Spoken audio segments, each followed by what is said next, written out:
Oh, my goodness. Sue Thomas, it's Thursday. Doesn't that feel good? It does feel good. I would say so. We're getting closer to the weekend. The weather is a little bit more mild as well. The Cardinals are playing this afternoon at Busch Stadium, and they're all knotted up in the seventh inning. Last night was actually fun. I can't believe I stuck till the end of the game. Truth be told, Becky and I, ditched out Fred at, the top of the ninth. It was 0-0 at that point, right? Yeah. And we watched the second-to-last episode of Hawk, which is the new golf show that's on with Will Ferrell, which is okay. It's all right, but we're on the season finale.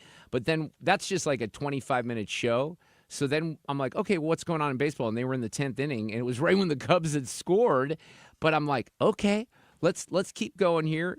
You know, what I said to Becky was, this was a team, this is the difference between what we're seeing now and a month ago. This was a team that you really would never count out late in innings when it was just a couple of runs. And that was a good example last night. Now, you get the cheater runner on second base, right? Which I think hate that. Yeah, I hate that too. But it was a good win for the Cardinals. Look, we got a good John Rooney call here, I think. What is that listed under? Cardinals. Sometimes the host isn't smart enough to see what's exact. In fairness, this is not in alphabetical order, and sometimes it is, okay? So that's my excuse. A double, a single tonight for Ivan Herrera. Herrera swings, and he drives that one. It goes to the gap in left center field. The ball gets down. It goes to the wall. We're tied. Walker around third. The throw to the plate. It's a Redbird winner! That's a great call. Winner! Light up the night in downtown St. Louis. Wow. The Cardinals came back with 3 in the 10th inning to beat the Cubs 3-2. Oh, my God. I love Rudy's call on that. Sounds like it's playoff victory or something like that. But look, Ethan, you pointed this out. If you could somehow split this series with the Cubs, I'm not talking that we're going to the postseason or anything, but still, that would be an achievement. You just got to get back on track here with the offense, which is what I'd like to see. Tell the audience what happened, though. Sue, you won't believe this, with Lars Nootbaar today. Oh, God, yeah. This was not Newt's brightest moment. So there's one out. There's a runner on second base, and a fly ball is hit to the warning track in right field. Nootbaar makes a nice catch.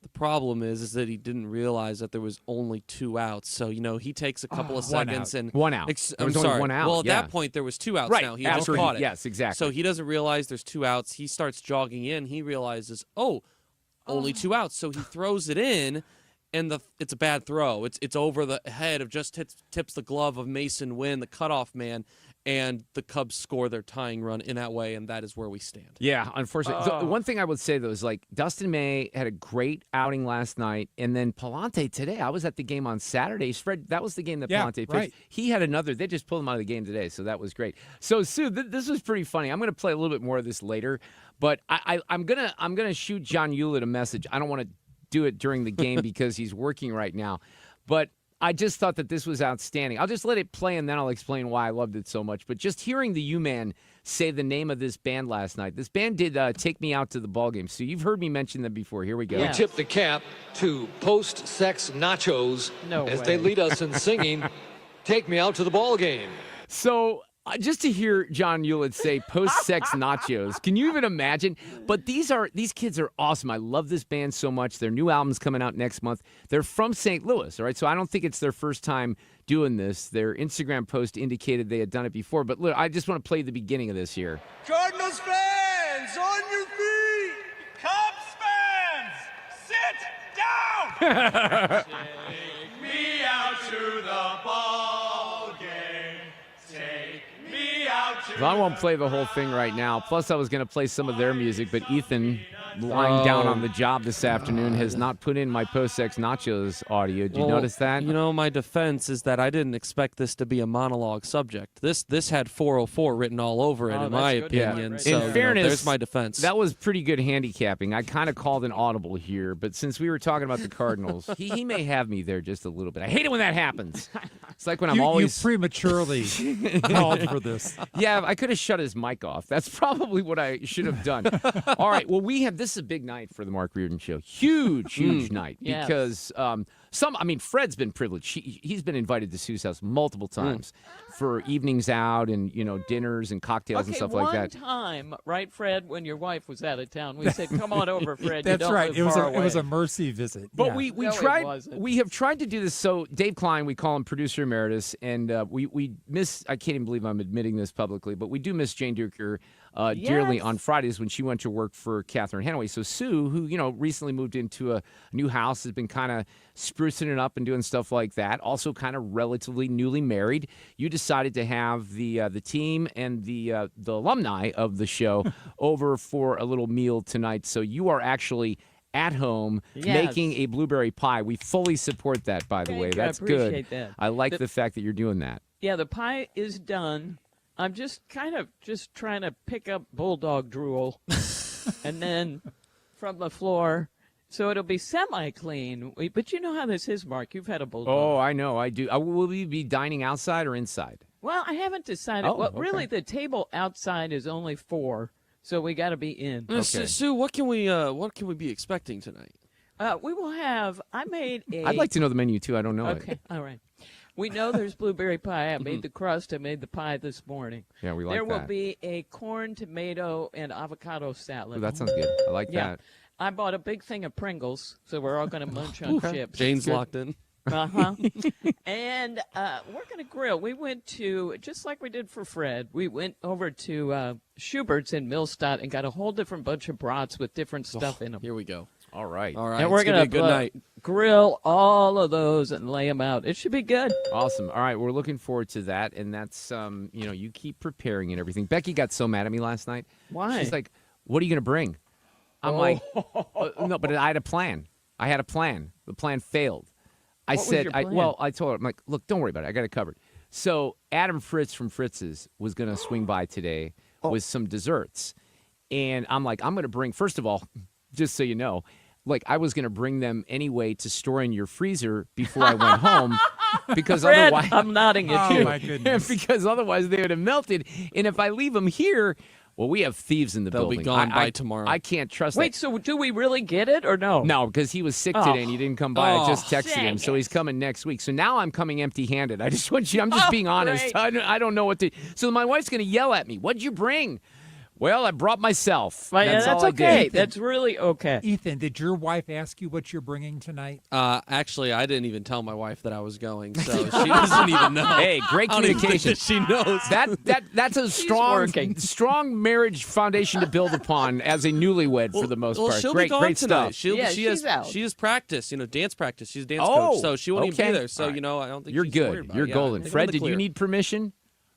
Well, I didn't need permission to go, but my wife always asks. Okay. What are you bringing? Yeah. And Same thing you're bringing, Mark. Yourself. myself. right. Now, That's good. listen, that's what I told you to bring, so it's all good. Well, we're looking forward to it. It's very exciting. What's amazing is that even though I really didn't remember, but when you reminded me earlier this week, I'm like, you know what? Damn it, I think I can still make that because I didn't want to blow the whole thing up because I think I've been the guy that's We blown also, it up. You we have also, been. we Yeah, I called your have. bluff on that one too. Like Mark, check the schedule right now. It's all good. We've got Fred it and I taken have care gone of. to these by ourselves because Yes, you we have. forgot and Ethan can't go. You're breaking up. I can't hear you. All right, so let me just kind of lay out the show today. And by the way, let me talk about tomorrow because look, the election is on Tuesday, the primary. Some of you have already voted, right? Annie told me. Did you hear what she said about the poll, Fred? No. So she did a poll today on Amendment 5, and there were about 240 votes. And it was, what was the percentage? It was like relatively high percentage yes votes. Now, that's our audience, right? Yeah. And when I was on with Mark and when Mark and I were on with Andy yesterday, I mean, I'm predicting the good news for people who want this to pass is, let's face it, I'm wrong about a lot of things when it comes to politics. But I think this thing is not only going to fail, it's going to fail pretty miserably. And you have to realize that it's not just 97.1 FM Talk listeners who are going to vote.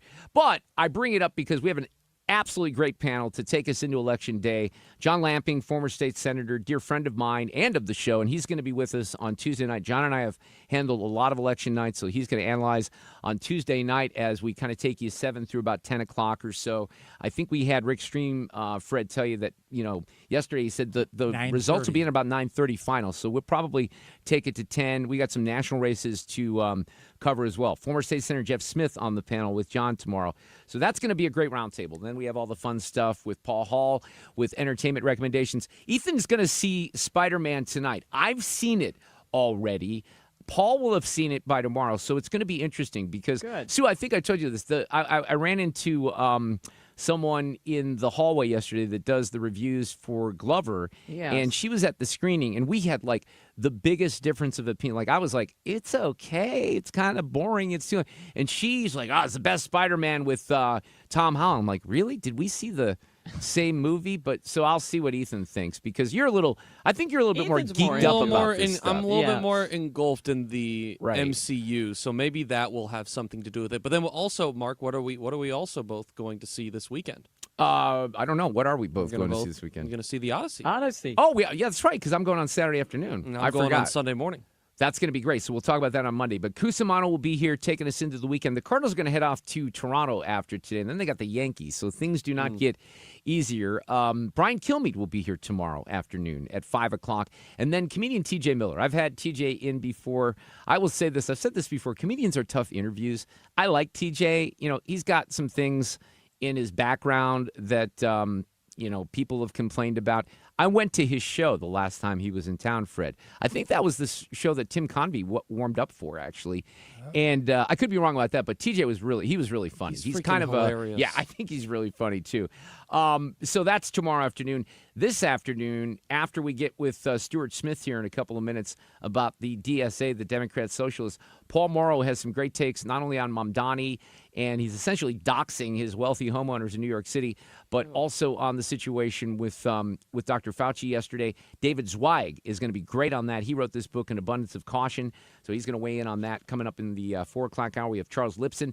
And then Steve Butz, state rep. We've kind of taken Steve off the roundtable the last couple of weeks because I like to give a little separation between, Election Day and particular visits on the roundtable when you're running. And Steve's, running for the 4th District State Senate seat against former State Rep Gina Mitten. It's a tough race. And there's still money being poured into it. There's new commercials and everything, so we'll cover that, plus an audio cut of the day. But Stuart Smith talking about the DSA crazies, including Cori Bush, coming up next. Traffic from the 97.1 FM Talk Traffic Center. We've got a stall if you're headed toward the airport.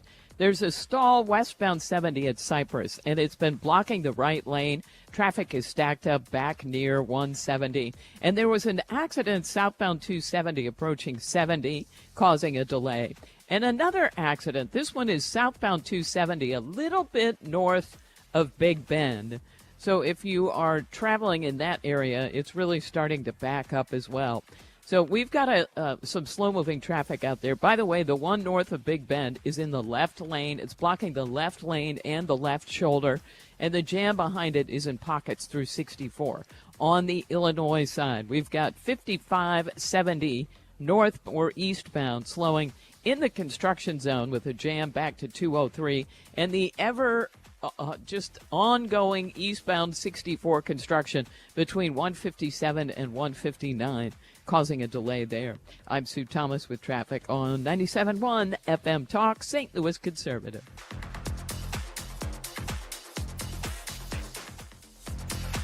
I was thinking about this the other day. I have some minor carpet repairs that need to be done in my basement, mainly from my puppy, not even the bunny to be blamed, but I need to get with Mike Reynolds from Michael's Flooring Outlet. But Mike is somebody and his team that you can really turn to if you have a flooring project. So whether it's carpet tile, hardwood laminate tile, luxury vinyl, it doesn't matter. They can help you with natural stone and some of those things for your master bathroom or your guest bathrooms as well. But they do it top notch, and they have a team that's been in this business for a long time. So they're going to be on top of the technology, whether you have pets, if you have kids, if you're looking for stain-resistant carpeting, beautiful, silky, soft carpeting from Mohawk, or something that's going to complement your home in a different way. And I've mentioned before the projects that we've done with Michael's pulling some carpet out of rooms, replacing it with hard flooring, did it on a budget with an efficient process, and great customer service. That's exactly what you're going to get. If you need to get an estimate, you can even apply for financing, get some inspiration by matching some pictures in your home with some of the products that they have at Michael's.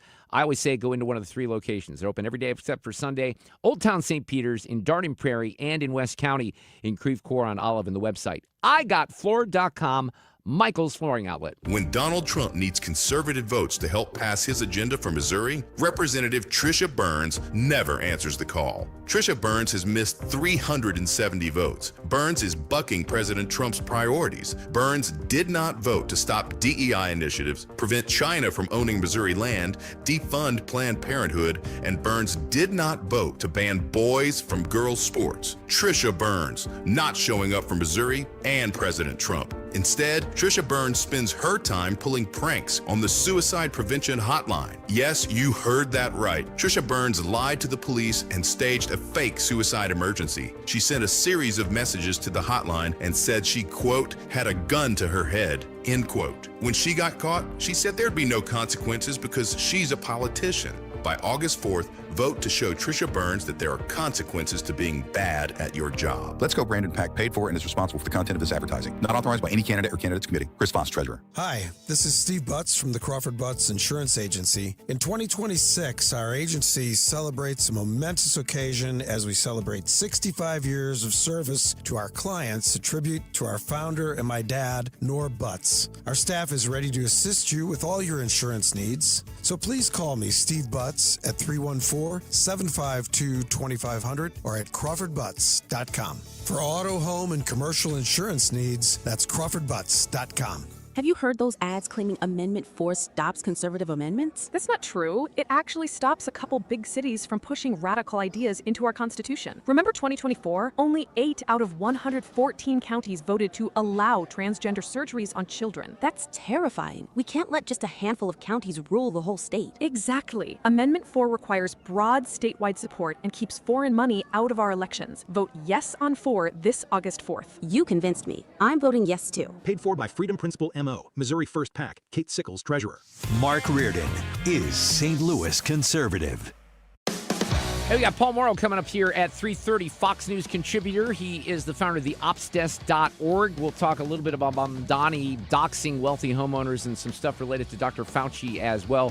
That's coming up in just a little bit. Stu Smith is with us, investigative analyst at the City Journal and the Manhattan Institute. He has written about the Democrat Socialists of America. We have one of those candidates here in St. Louis with Cori Bush, who's getting DSA support. Stu, how are you? Welcome back to 97.1 FM Talk.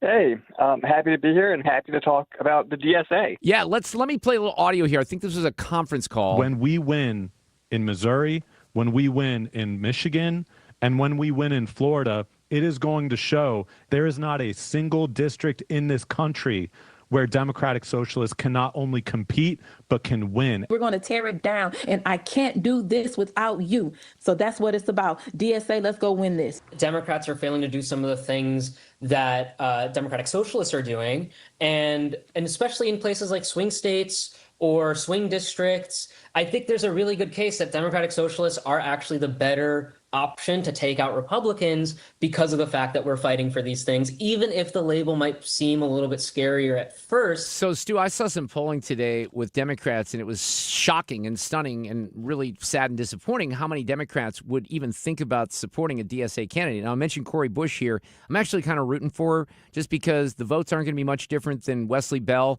and she's the gift that keeps on giving, and maybe her nonsense exposes more of this to the American people. Or is that a dangerous, philosophy on my part? Well, I think whenever we talk about the DSA, like you said, they do have massive favorability compared to the standard Democrats. And I think a lot of that goes into the fact that when we think about DSA, a lot of people just think elections. But DSA is involved with union work, labor, where they will do something called salting, so getting jobs there so they can organize, all manner of kinds of activism, from anti-ICE to targeting like the F-35 supply chain. And, and even in smaller cities like in Wilmington, North Carolina, they're in the middle of a fight right now about the DSA illegally doing benches all across the city at bus stops.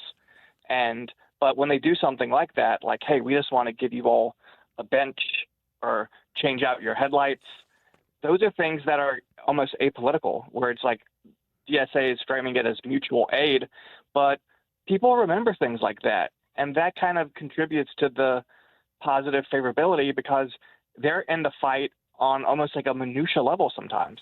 So are there, because you wrote about this a couple weeks ago and you were kind of focusing on the organizations, getting together and trying to figure out a presidential candidate, but are there different factions of the DSA in your opinion? Yes. So I think the easiest way to kind of think about it is that DSA has two heads. One head is really focused on winning elections and taking over legacy institutions. So like taking over the UAW or, fighting in these closely contested primaries. The other head of DSA is really the movement head. And they like to do all kinds of more radical organizing, really pushing the limit of what is really legally even allowable. And they are really kind of guided by what I would call this kind of third world revolutionary Marxist-Leninist belief system. So like a lot of people aren't aware that a very slight majority of DSA's national leadership, like 52% if we round up, is actually communist, like period. Mm-hmm. And that is something that I think, when we see young people get excited about DSA, like the hot girls for Zoran, they might not be fully aware that there are actual Maoists in DSA. St. Louis is actually home to one of DSA's most infamous personalities, one Christopher Winston, known by his online moniker, Black Redguard, who is a legit Maoist. Yeah, I think that I'm not dialed into that, so I was unaware of our St. Louis roots with some of this. When I mentioned Cori Bush, I don't know if you've thought about that race or if you've talked to anyone about it. All the experts around here, because Wesley Bell, who's the incumbent, would be the favorite, I think, at this point. But when I say to the people in the know, is it possible that Cori wins this election? They all say, yeah, because of what happened in New York and Colorado and some of these other places, you have to at least give her a shot, I think, which is, again, I kind of jokingly say I wish she would come back. She's terrible for the country. She's terrible for the region, but she's just such a clown show. Maybe, people see how much nonsense this is and turn in the other direction. But going back to that poll, I mean, you're talking about, maybe this is younger people driving this, but you're talking about a lot of people in the Democrat Party that think that this is somewhat okay. And I can't believe that the polling is that high from Democrats. I guess that's TDS related too, maybe.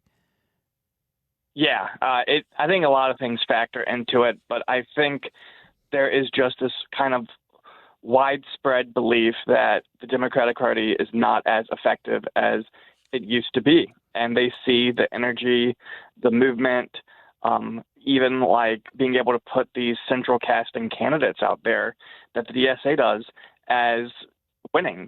And I think some people are willing to kind of think that these younger candidates will grow out of this. I don't think so. I mean, you have seen someone like AOC maybe moderate a little bit here and there and have friction with the DSA after coming out of New York City DSA.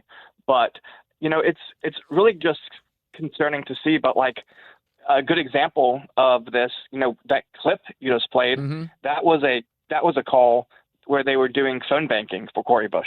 So like last night, it was a national call to go out and support Cori Bush. Yeah. And that's the sort of work that I don't think some people realize is going on, where you have a bunch of young people who just care about the DSA, who are willing to spend, 2 hours of their night, calling and drumming up support for her.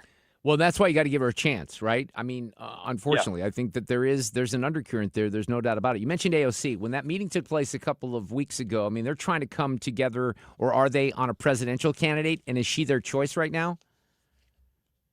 So within the kind of like reform-minded part of DSA, she is most definitely the choice. And they really want her. New York City DSA, which is the largest DSA chapter, super wants her, and even almost like threatened to secede from national DSA if they didn't, pretty much agree to back her. But there are people who think if DSA backed AOC, that would maybe send the organization into more of a moderate direction, which is what they don't want. Yeah, exactly. So that speaks to this kind of tension that really does exist within DSA of radicals versus these more, definitely socialists, but maybe not as willing to get behind some of the more radical agenda items like truly abolishing the police, even though that's now made it onto the national platform. Yeah, abolishing the Senate, doing some other things. I mean, some of this stuff is nuts. Stu Smith, thank you for writing about this. We'll see what happens with Corey a week from, well, not even a week. It's like 5 days away from now when we vote on Tuesday, so it's getting real close. We'll see what happens. Thank you, Stu. I appreciate you coming on this afternoon. Yeah, thank you so much. Take care. Traffic from the 97.1 FM Talk Traffic Center. We've had some issues on the roads this afternoon. There's they called it a stall originally, westbound 70 at Cypress. The right lane is blocked, so if you're headed for Lambert Airport, there is a jam in that area because of this. And also an accident on southbound 270. This one was closer to Big Bend, and it started in the left lane. They had the left lane and the left shoulder blocked. Well, emergency crews have arrived, so they now have the two left lanes blocked, and we've got a parking lot jam back through 64. Now an accident reported on westbound 6440. This one is pretty close to Hampton, maybe just approaching Hampton. So we've got some slow-moving traffic starting to build through there. Although it looks to me, hang on, let me zoom in on that. It looks to me like if you are westbound on 64, it's just past the Science Center. So it's heavy traffic that goes back through Kings Highway and then opens up a bit. Now, we've got a lot of road work on the Illinois side. It's endless. So eastbound 64 is still heavy and slow, 157 to 159. And eastbound 5570 slows around 203 back through 3rd Street. I'm Sue Thomas with traffic. 97.1 FM Talk, St. Louis Conservative. Paul Mauro, he's going to have a lot to say on Dr. Fauci and some Mamdani stuff coming up. The radical left let crime and drugs pour into our nation, and they let biological men into girls' sports. But here in Missouri, if there's a problem, we fix it. That's why Ann Wagner's fixing the mess the radical left made and delivering for us. Wagner voted to ban biological men from competing in girls' sports, and she voted to fund the police and provide more resources for Border Patrol agents, keeping our families, communities, and children safe. And Ann Wagner didn't stop there. In Congress, Wagner passed the largest working-class tax cut in American history, kept big government out of our business, protected our way of life, and ensured our communities remain safe. That's why Ann Wagner's endorsed by the Missouri Farm Bureau and Missouri Fraternal Order of Police. Vote Ann Wagner for Congress on August 4th. I'm Ann Wagner, and I approve this message. Paid for by Ann Wagner for Congress. One of the biggest gifts you can give your family is peace of mind. That's why I trust and recommend Civia Law. They've helped so many families, including mine, right here in our community with estate planning, wills, trusts, powers of attorney, and elder law issues. I've seen how stressful it can be when a loved one passes without a plan. Families are left confused, sometimes tied up in probate court, and it can cost so much in time and money. But with Civia Law, you don't have to worry about that. They'll walk you through everything and even deliver your completed documents in just 2 weeks from your first appointment. And here's something special just for you. Mention the Annie Fry Show, and the first 10 listeners right now will get a free strategy session. That's a $300 value. 833-995-WILL. Just be sure to mention the Annie Fry Show when you call. Civia Law has 7 convenient locations across Illinois and Missouri, including in Edwardsville, Swansea, and Creve Coeur. Secure your legacy and protect the people you love. Call 833-995-WILL. That's 833-995-WILL, or visit civialaw.com. Imagine this, a summer evening, relaxing under a beautiful porch overhang, hosting your friends on a composite deck, or enjoying a bug-free breeze in a screened room. That sounds dreamy, right? Hi, it's Kim, and that dream can be your reality with Lakeside Renovation and Design because they specialize in creating outdoor spaces that make your backyard the go-to spot for family and friends. And with their attention to detail and the high-quality materials they use, you'll have a space that lasts for years. Visit lakesideRD.com today to get started on your outdoor oasis. It's Mark Cox. Celebrate the month of July with Zero Res. Get 3 rooms of carpet clean starting at just $129 and get your air ducts clean for $599 per unit. Book online at ZeroResSTL.com and take advantage of the savings. If you're considering buying or selling a home, when it comes to choosing the Gelman team with eXp Realty, numbers don't lie. Over 1,500 Google and Zillow 5-star reviews, nearly 6,000 homes, and $2.5 billion in real estate sold. 314-336-1991, thegelmanteam.com. It's time for a $98 AC tune-up. 333. This portion of the show is sponsored by Jerry Kelly, heating, air conditioning, electrical, and plumbing. From Wood River to Weldon Springs, 97.1 FM Talk, St. Louis Conservative. Our friend Paul Mauro back with us this afternoon, Fox News contributor. He is the founder of the opsdesk.org, which is a great website, great newsletter that comes along with it. Hello, Paul. How are you this afternoon? Good, Mark. How are you? I'm doing pretty well. You know, I want to start with this because I know I've seen some of your activity on X, former Twitter today, but this thing with Spain is just crazy, isn't it? This is part of Africa. I guess it's a territory that's in or near Morocco. It's at the southern tip, the southwestern tip of Spain. I heard someone on Fox earlier say, I think it was Jason Chaffetz, tell Bill Malugin, this looks like what we were seeing from Bill a couple of years ago, doesn't it?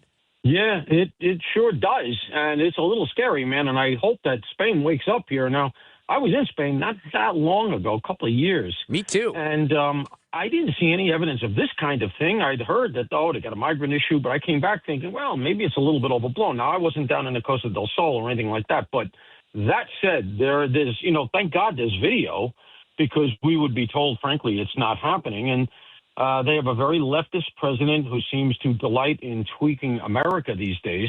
And I think that, this idea of, remember, they are Marxists, these folks. They don't call themselves that publicly, but we all know what's behind the curtain. And from their perspective, there are no nations. This is the proletariat arriving for some fun. And this is all part of the erasure of borders and a classless and borderless and nationless society that is supposed to arrive at some point, but which, of course, always just recedes into the distance. And you mentioned you were in Spain. I was there a couple of years ago, too, and I lived there for a very, very brief time in 1983, and I've been in contact with the family on a regular basis, especially because of the World Cup, because I was, rooting for Spain. Oh, sure, because of right. Because of the team that I'm contacted with or in connection with in Valencia. But they, when I was there and even talking about some of the stuff a couple of years ago, they were not crazy about their government then. And you know what's funny, Paul? I've said this a couple of times. When I talked to those Europeans a couple of years ago, and I was in Greece as well, some of those folks over there, they have a deeper appreciation for our freedom than some of the left-wing lunatics here in this country. That's exactly right. You'll get people, but, it's such a shame. It's like a conservative underground. It's like the Christians in the Bible that had to hide from the Romans, because they will quietly, and I mean quietly, tell you how much they appreciate American exceptionalism and leadership. And they'll tell you, don't listen to our media. We all know what you guys represent. And they'll say to you, sometimes we don't like what Trump says and how he says it, but we get what's going on. And thank God for the guy, and thank God for America. I think a German tourist during the World Cups really summed it up best. He said, if you want to hate America, listen to the media. You want to love it, drive through it. Yep, that was great stuff when we saw some of the Europeans posting a couple of weeks ago.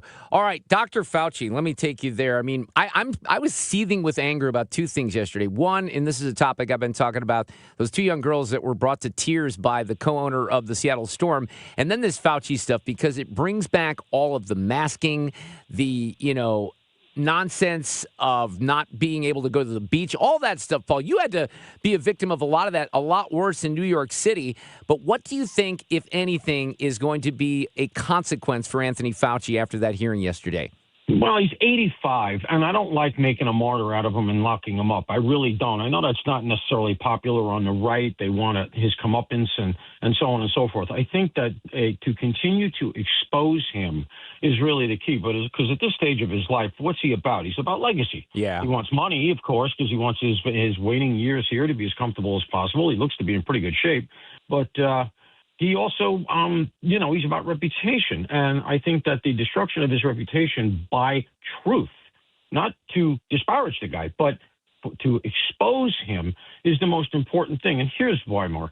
I have two macro points on this. Number one, we didn't hear Chairman Xi's name like once in these hearings yesterday. And to me, that is the biggest tragedy, because Anthony Fauci may have been complicit, maybe not. My read is that He was involved in gain-of-function funding, likely inadvertent. I don't think even Fauci, out of his own hubris, would have cognizantly funded some crazy virus that could escape or allow it to escape. I just don't buy that. I do think he was part and parcel of the naivete that obtains these days in our scientific and medical communities. So I think that's there. But the real culprit here, from where I sit, is Chairman Xi and the People's Republic of China. My opinion, are guilty of 22 million counts of manslaughter. And that is to say reckless homicide. Because I don't understand why, let's say, entities like the ICC, who want to lock up Bibi Netanyahu and indicted Vladimir Putin, who I'm no fan of either, has let the Chinese Wuhan labs slide on the fact that their protocols, while they were developing, while they were weaponizing a virus, was so poor, their safety protocols were so poor that they let this thing out, and 22 million people globally lost their lives. If that had been America, we would hear nothing but how America owes the world and how are we going to pay the medical bills for everybody for the rest of all of our lives. Oh, yeah, there's no doubt. So to me, that's the issue right there. We should be using this to expose China, because that's the much bigger equity, and change the narrative, because they controlled it. And they all told us this is all anti-China's. They know what buttons to push. They're very canny with it. And they cried racism. This is anti-Asian bias. This is racism. And then, of course, the global media cows, buckles under, because all you got to do is say the R word and everybody runs for the hills. The other thing relative to Fauci, just to close the loop on this, because I want to get this out. They should arrest him. Yeah. They should arrest him federally. And here's why. He's going to claim, no, I got immunity. I talked to the president. I've got immunity. Hey, listen, pal, we don't buy it. We don't buy the auto pen immunity that you got, the auto pen pardon. We don't think it was cognizantly, voluntarily, and intelligently given. And use the Fauci case, the arrest. Let him out. Let him out on bail. Don't make him a martyr. Make him the case that you use to adjudicate and explore, under the auspices of DOJ, the auto pen. Because that's never come to light. And I can guarantee you, you heard those tapes of Biden, which are from 10 years before he was president, by the way. That was when he was trying to write his autobiography with a ghostwriter when he was vice president. The guy couldn't form two words. Now, get that exposure out there relative to the auto pen, because it's going to fall apart. That means that Fauci's pardon is not valid, and then that makes the arrest stick. Paul Mauro is back with us this afternoon. One of the most frustrating parts of this, and there's two things that I don't understand. I don't think there should be any partisanship when it comes to exposing fraud in the government. Why that's a partisan issue, I don't know. And on Dr. Fauci, I mean, here's what I saw with my lefty friends, of which I have many on Facebook and on the X, Paul. They don't buy for a minute that Dr. Fauci did anything wrong. He's a hero to them. He's like someone who's saved all these lives. But why can't we I don't think it's possible anymore, have a conversation about some of these things that are pretty serious, about the learning loss. Look, I have David Zweig on my show in about an hour. He wrote a great book, as you probably know, An Abundance of Caution, about all the things that happen to kids. And I don't understand why we can't have, Dana Bash on CNN made a bigger deal out of Bernie Moreno dropping an F-bomb during that hearing than anything that was related to the damage that Dr. Fauci and some of his cohorts inflicted on this country. It's just unbelievable. Well, now they'll never cop to it because it exposes them as co-conspirators. At the time, you got to say to yourself, why? What was the motive for them to create this monstrosity that was the cult of personality under Fauci? And remember, Fauci was the head. He wasn't even the head of the CDC. He was the head of an element under the CDC. He just created this role for himself and ran to it, and the media picked it up, and it became a fait accompli. So why? Why did they do that? Two reasons. Number one, it allowed control. That's always the thing, right? It was a way to get power, especially when Biden came in. It was a way to just increase the power that they had over all of us, to tell us to stay home. We will feed you what information you need. They'd have us locked down still if they could. The second thing, though, was that listen, it's no joke. I mean, I see people walking around in my nutbag New York City neighborhood who still are masked up, are wearing 2 I-95 masks. There were people during COVID in my neighborhood walking around in moon suits. I'm not kidding you, in like level 1 Kevlar suits, as if they were going into a nuclear hot zone. So there's no end to the lunacy here. But the other thing is that they want to damage Trump, obviously. Oh, yeah. And so this was a lever against Trump. And so now to expect the media to come around and have a come to Jesus moment and say, yeah, Fauci, bad guy, even though we made him a saint on earth, they're never going to do it because it would be admitting that they were wrong. And remember, this is the party that won't even turn up for hearings. This is the party that is trying to put in an anti-Nick Shirley law in California because he's exposing so much fraud, and they don't want him doing that. So what does that tell you? Yeah, well, they don't want independent journalism because the regular journalism is so broken. That's why we have to depend on guys like Nick Shirley. Okay, we're running long in the tooth here, but I have to have you touch on this thing with Mamdani. I read Alex Berenson's column yesterday about his mom who owns a home there that's worth, a fair amount of money. They've owned it for 50 years or something like that. She's getting hit with a $55,000 tax bill and has to prove that she's a primary resident of New York City, which Alex says that she is. But Mamdani is actually going out there and putting a list of these people out there publicly? Yeah, he did. He published a list, which to me would, look, the home ownership property records in New York City are public. That's longstanding. But first of all, it shows the priorities. He took the time out to compile that list and publicly try to name and shame people. It's total class warfare. But it's gonna boomerang back on him because he's getting into harassment territory. And he's got now a lawsuit from the New York City landlords that is being led by probably the best lawyer in the country, a guy named Randy Mastro. And if you'll allow me a plug, I'm going to be interviewing Randy on the Ops Desk, my forum online, right? And on the podcast about this lawsuit. And let me tell you, there's one guy on earth I wouldn't want opposing me. It's this character, and he's a Democrat, by the way. He served in the Eric Adams administration, so he's not a partisan guy. But the bottom line is Mamdani is creating what I believe is getting very close to a harassment situation. And let's remember something else. Mamdani himself, his family, owns a luxury compound in Uganda. I know. So, I've seen that he's exposed. vilifying people. It's amazing. I mean, so, who the heck is he to do this? It's ridiculous. All right, I only have 60 seconds. It's unfair, but we haven't spoken since the Koberger thing came up. What's the angle there for him, and what do you think happens? Wait, what thing? The Koberger, withdrawing the plea. Yeah. That is a simple one. Koberger realized I'm in jail for the rest of my life. This is it. He's a narcissist and a maniac. He wants, if nothing else, just one day out of jail to go to a hearing so he can maybe get a decent meal. But I think it's just about attention. He's a narcissist. It's another way for him to twist the families, to get the spotlight back on him. Totally going to fail. I will say this one nuance just to close this out. I don't understand why, when they did the plea deal, that I get the plea deal. Some of the families wanted it. There's always reasons not to go to trial. Why they did not make him allocute on the record, that is to say, stand up in court and give the details of what he did and how he did it. Because had he done that, it would be next to impossible for him to repudiate the plea deal now. If he said, I did this, that, and the other thing, and I threw the knife in a lake, how are you going to say now, I didn't do it? I don't understand that. I said it at the time. I didn't understand it. I continue not to. That's the only flaw I see in that case. But this is all wind. He'll die in jail, and it's all he deserves. I remember talking about that, though, at the time, and I can't believe that was a year ago. Paul, always excellent. TheOpsDesk.org. Check it out. You have a great weekend. We'll talk soon. Thanks, Mark. You too. Traffic from the 97.1 FM Talk Traffic Center. Well, I just posted on X the accident on southbound 270 north of Doherty Ferry. They've still got the left lanes and the left shoulder blocked. We have a jam that goes back near Ladue Road.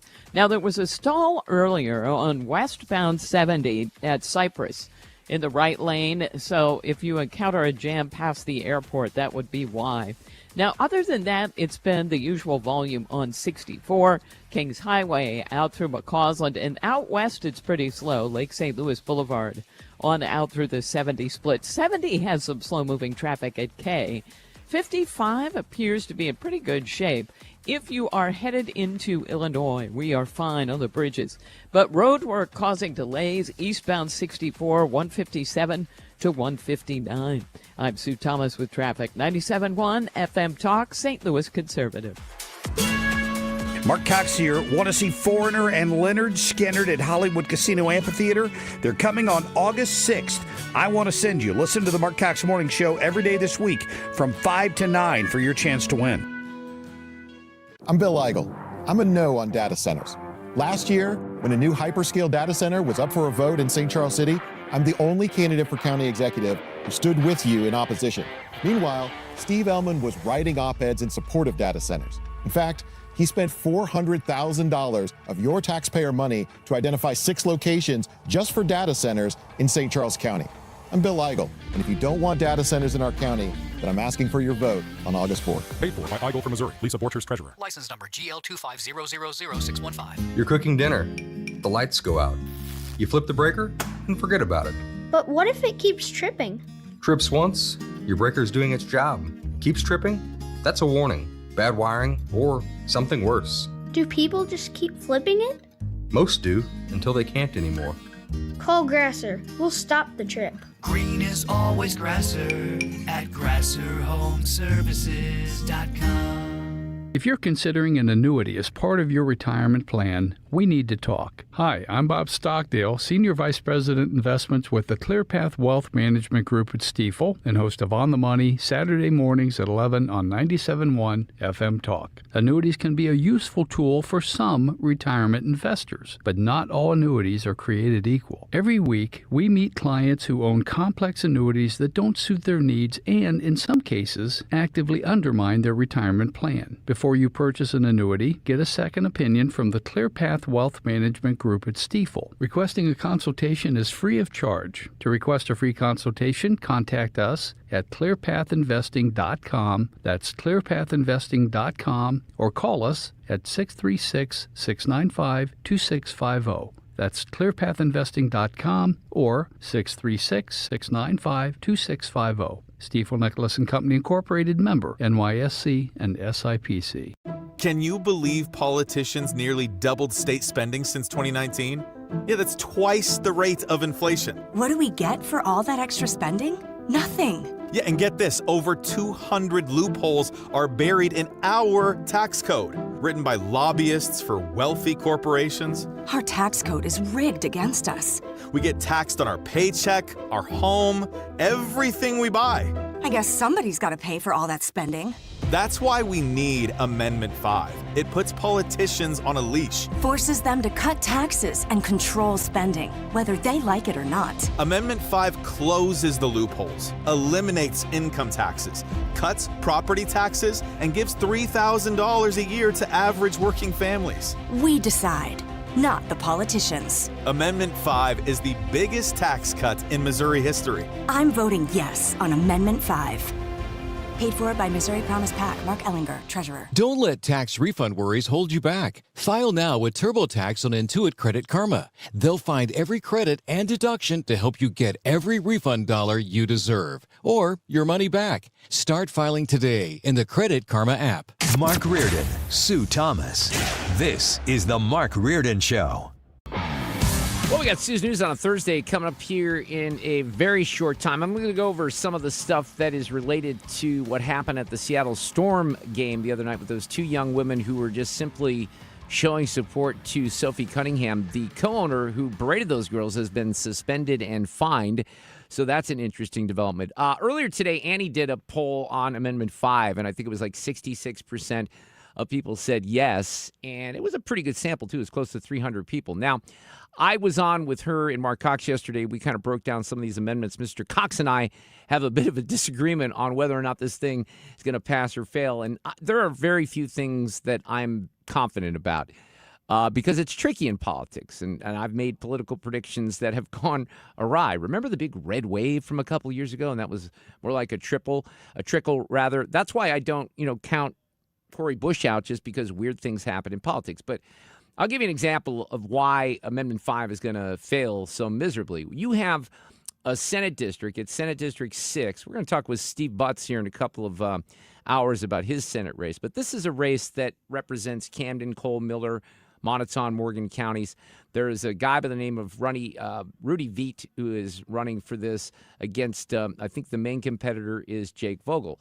And I'm going to play something here. First of all, a couple things about what I'm about to play to you. This is kind of crazy because this ad was simply done by AI, and they wrote a country song. It's a pretty good song. I don't know what production houses who do political commercials are going to do because AI is going to really put them out of business. But I'll make the case for Amendment 5 failing miserably because Rudy Veit's campaign released this radio ad that hits Jake Vogel because Jake Vogel supports Amendment 5. So think about the dynamics there. You have two Republicans that are running. There is a Republican that is so confident that Amendment 5 is going down that he's using another Republican's support for repealing the income tax, phasing out the income tax. That's a pretty conservative idea, but he's using an ad to say, vote no on Jake Vogel because he supports Amendment 5. Here's the AI-created commercial. The video aspects of this are actually pretty good. Well, gather round and I'll tell your friends about a fella named Jake Vogel and where he stands. Siding with the insiders down in Jeff City, handing them a blank check. Now ain't that a pity? Vogel's a no-go, no-go, no-go. It's got a nice melody here. It's a no for me. Vogel's a no-go, no-go, no-go. Keep your hands off my money. Let the people be free. He's on the record. That's the thing that's kind of confusing to me because repealing the tax, Missouri state income tax, would seemingly keep people the ability to have more of their money, but not this ad. Doesn't say that. To Bill, now that's just rude. Vogel's a no-go, no-go, no-go. Keep your hands off my money. Let the people be free. Vote no on Jake Vogel. There you go. On Tuesday, August 4th, vote no on Jake Vogel. Okay, Rudy, you owe us some money for me airing that completely free here on the show. But that's quite fascinating to me, that you'd have a Republican who seemingly would be for, phasing out the income tax, making the case against another Republican that that's actually going to raise taxes on people because you have people out there lying about this constantly. I saw a post, sometimes I can't help myself. I saw someone who I've interacted with over the years on Facebook post a little bit of a flyer about Amendment 5. And, it claims it's going to triple the sales tax. Nothing of the sort is going to happen. And by the way, if you study this issue, I would suggest, and this is what I told people yesterday when I was on Annie's show, do the math. Pull out a pay stub.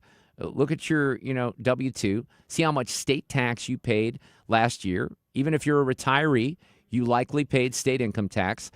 Crunch the numbers with a little bit more in sales tax on some services, not real estate, not health care, not a lot of other things. Would that really put you in a disadvantaged place financially, or would you come ahead of the game? I think for most people, if they take the time to do the math, think about it this way. If you were writing a check like you have to do for your personal property taxes, what would that check be at the end of the year? Because I know it's, maybe not as much every paycheck. You start to add that up, and can you possibly pay sales tax that exceeds that amount? Do some math, see what you decide, vote whatever way you'd like. It's going to fail. It's almost a moot point, but see where you land. Traffic from the 97.1 FM Talk Traffic Center. Hey, good news in traffic. They've cleared that accident southbound 270 near Big Bend. All lanes are now open, and traffic is unwinding. Now, we have a jam out west. It's road work again on westbound 64. And just around Prospect, they've got the left lane down, so it's really starting to bottleneck. Traffic is jammed back near Lake St. Louis Boulevard. Now, westbound 6440 in the city is approaching Kings Highway out through McCausland. Eastbound traffic a little slow at Big Bend. Westbound 70 is a good bet out of downtown. It looks fine now past the airport. There's some moderate volume at K, and southbound 270 is slowing at 70. Northbound is slow, of course, in those right lanes headed for 70.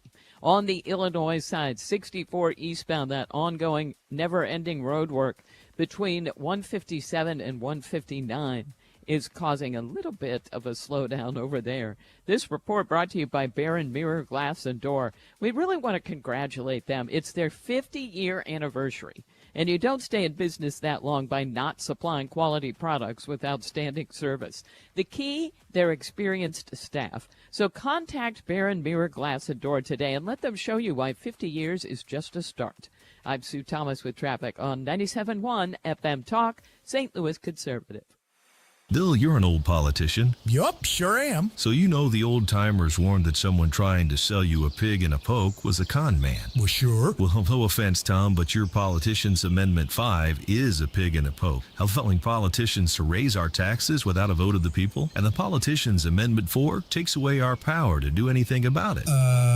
Well, let's look at what's really inside 4 and 5. Oh, don't do that. 5 hits hardest seniors and those struggling financially with new taxes on services like doctor visits, in-home care, and rent. Sales taxes could more than triple. For up to 80% of Missourians, it's a tax hike. And Amendment 4 ends majority rule, allowing a minority of the most liberal statewide voters in one district to effectively end our power to stop corruption and out-of-control spending and taxing. Slick plan, huh? No, Tom. 4 and 5 are schemes that hurt citizens and transfer our power and our money to politicians and lobbyists. That's why I'm voting no on the politicians' amendments 4 and 5. Paid for by Missourians for fair taxation. Registered lobbyist Mike Deering is not the kind of guy you want in the state Senate. Did you say he was a registered lobbyist? Sure did. When conservatives like Tricia Burns tried to pass a bill to take back the 300,000 acres in Missouri allowed to be controlled by China, lobbyist Mike Deering testified against it. When conservatives like Tricia Burns fought alongside Missouri cattlemen to require foreign beef to be labeled, lobbyist Mike Deering testified against that too.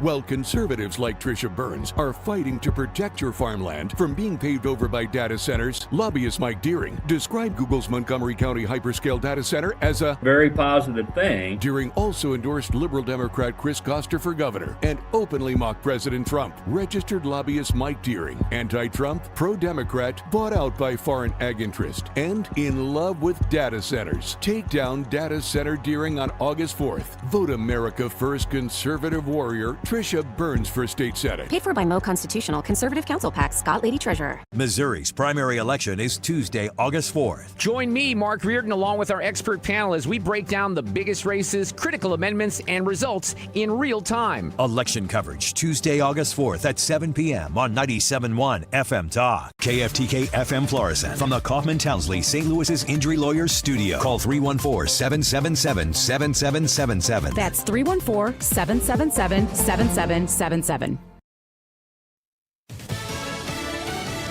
President Trump calls him a star on Lisa Brady, Fox News. But the president may still withdraw the nomination of acting Attorney General Todd Blanche temporarily, suggesting in a post today he could leave him in the acting role until after two holdout Republican senators leave office in January. One of them, Senator Tom Tillis, telling reporters, and this is not about Blanche. Blanche is negotiating in good faith. We have somebody else in the way, and I don't believe it's the president, and hopefully we can resolve it. They're looking for assurances that an IRS settlement granting immunity to the president and family members for past tax audits will not apply to future years. The other senator, John Cornyn of Texas, says they're not the only two with concerns. The White House says there are signs the president's policies are working after slower growth for the U.S. economy in the second quarter at 1.5%. Slower GDP growth is attributed to an increase in imports, though U.S. consumer spending remained high, up to nearly 4% for the year. A White House spokesman attributes the import increase to a record number of capital goods shipped into the country, machinery and equipment, he says, that will fuel future growth. Fox's Jared Halpern at the White House. Days after his 16-year-old son was sent to prison for life for a deadly shooting at his high school, a Georgia father is sentenced to 15 years in prison for giving him the gun. This is not a happy day. This is a relief day, I would say. Barrow County District Attorney Brad Smith and the judge focusing on the ongoing trauma for survivors and loved ones of the two students and two teachers who were killed. We just hope that we've done honor to them. We've done honor to their loved ones in the work that we put forward. And that's all we could do. Smith says Colin Gray failed to address his son's mental health issues. The defense argued the boy hid the depth of his involvement in an online community obsessed with mass shooters. America is listening to Fox News. I move mountains for a living. Literally. That means I don't carry hand lotion, and when it comes to serious heartburn, I don't mess around with anything but Rolaids Max Strength. Its dual-active formula has 1,500 milligrams of calcium carbonate and magnesium hydroxide that relieves heartburn fast. And the best part? The roll fits right here in my pocket, so I can get back to moving mountains. Rolaids spells powerful relief. 1,500 milligrams is our highest amount of antacid per tablet. Read each label. Use as directed. Keep out of reach of children. When I hit my 50s, I felt like things were slowing down. This is Sandra's Metamucil story. I started taking Metamucil for digestion, but had no idea it would impact so much more. Not only did Metamucil help me feel more regular, but my heart health saw the benefits too. Metamucil, One simple routine, 4 health benefits. Digestive health starts here. Go to Metamucil.com for more details. Air Comfort Service, heating, cooling, and insulation, weather. Keeping the great weather going as we go through our Thursday afternoon. Sunny, nice, 85 for the high. Tonight, partly cloudy skies, 69. Friday, scattered showers and a couple of non-severe thunderstorms. Focus on the afternoon, 85. That continues on Saturday, scattered showers and thunderstorms, 70s to near 80. Sunday, partly sunny, 83. This is 97.1 FM Talk. Chief Meteorologist Dave Murray. This hour of the Mark Reardon Show is sponsored by Gamma Tree Experts. Your trees deserve the best care. Call Gamma Tree Experts. This is the Mark Reardon Show on 97.1 FM Talk.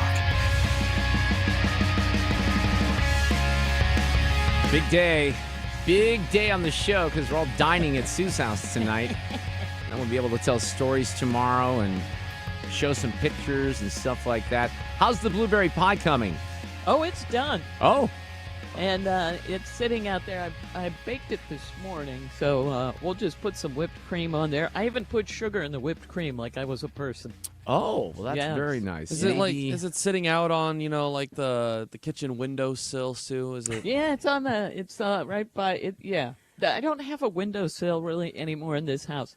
A couple houses ago, I had a windowsill, and I had like a screen in it, and I had a pie out there cooling, and a bird attacked it. No way. Really? To try to get to the pie. Well, of course. And so I don't miss the windowsill. I miss it for flowers, but, man, that backfired on me one year, so I thought, forget it. Yeah, you don't want that to happen. No. We'll keep that pie safe for us tonight. We're looking forward to it. The not only the current show, but the alumni of the show are also coming tonight. Do you have people Fred. to park our cars, or do we park on our own? I'm afraid you're going to have to park on your own. Wait, Wait, what? Yes. There's no valet? Oh, my gosh, we could pay my neighbor Carolyn to do it. She'd get a kick out of that. All right, Ethan and I, we're going to pop around on some stuff here. Ethan and I were having a conversation yesterday. I'm just curious about your position on this, Fred and Sue. So he was eating a banana as a snack when I was kind of hovering yesterday. And to me, the banana looked a little unripe, like some brown spots. Now, I'm not an unripe, banana guy. I give the unripe bananas to, not ripe enough is different. This would be too ripe. You know what I mean? The brown spots. I give those to Oreo, the bunny, because he likes that. But Ethan, your position on this is a little different, isn't it? So, in my opinion, the perfect time to eat a banana is when it is just beginning to develop some spots to where it's semi-spotty with the brown spots. Mm-hmm. If it is green at all, I don't think it's ready yet, personally. That is my opinion of the perfect time to eat banana. I agree with Mark Reardon. I don't know what's happening. Yeah. Wow, that's interesting. I think I might agree. Okay, with Ethan. Think through this, Fred. I can't eat any green. No green at all. On a banana, not at all. Okay. But if I start seeing the brown spots, then it's like, well, just save that banana for the banana bread. There's a sweet spot there. That's the thing. It's kind of like an spot. in-between deal. But Ethan seems to lean on the brown other than the green. I would lean the other way. I cannot believe that this is not popular opinion that green when you have to bite it and you can feel like it's still hard almost. I like a firm banana, Ethan. I know that sounds personal, but I do. I don't know what I'm supposed to say to that, Mark Reardon. There's nothing you can't say. What I got to say is it's really disappointing to me when I go into a Walmart and every banana on the stand is green. And that happens a lot because I think they go through so many of them. Well, They're but you could just the, take them home and they'll get ripe. Well, that's what I do. Thank you, Sue. Thank you. This is what led to the next part of our conversation because what Mark missed is that my banana wasn't mostly yellow with a few spots. It was more so yellow, with, covered in large brown spots. There was a lot of brown. No. And while this is not how I prefer to eat them, my dilemma is that my wife sides with you guys. She likes the bananas to be more green. Once they have spots, she's done. So when we go to the store on every Sunday, we plan out how many bananas do we need to get. I am a 1 banana per day kind of guy. I have it with my lunch every single day. Do you really? She usually has 2 to 3 a week, so she'll say, okay, yeah, I'll grab 3 this week. The problem is that she almost never eats her weekly banana amount that she says she's going to eat. Yeah.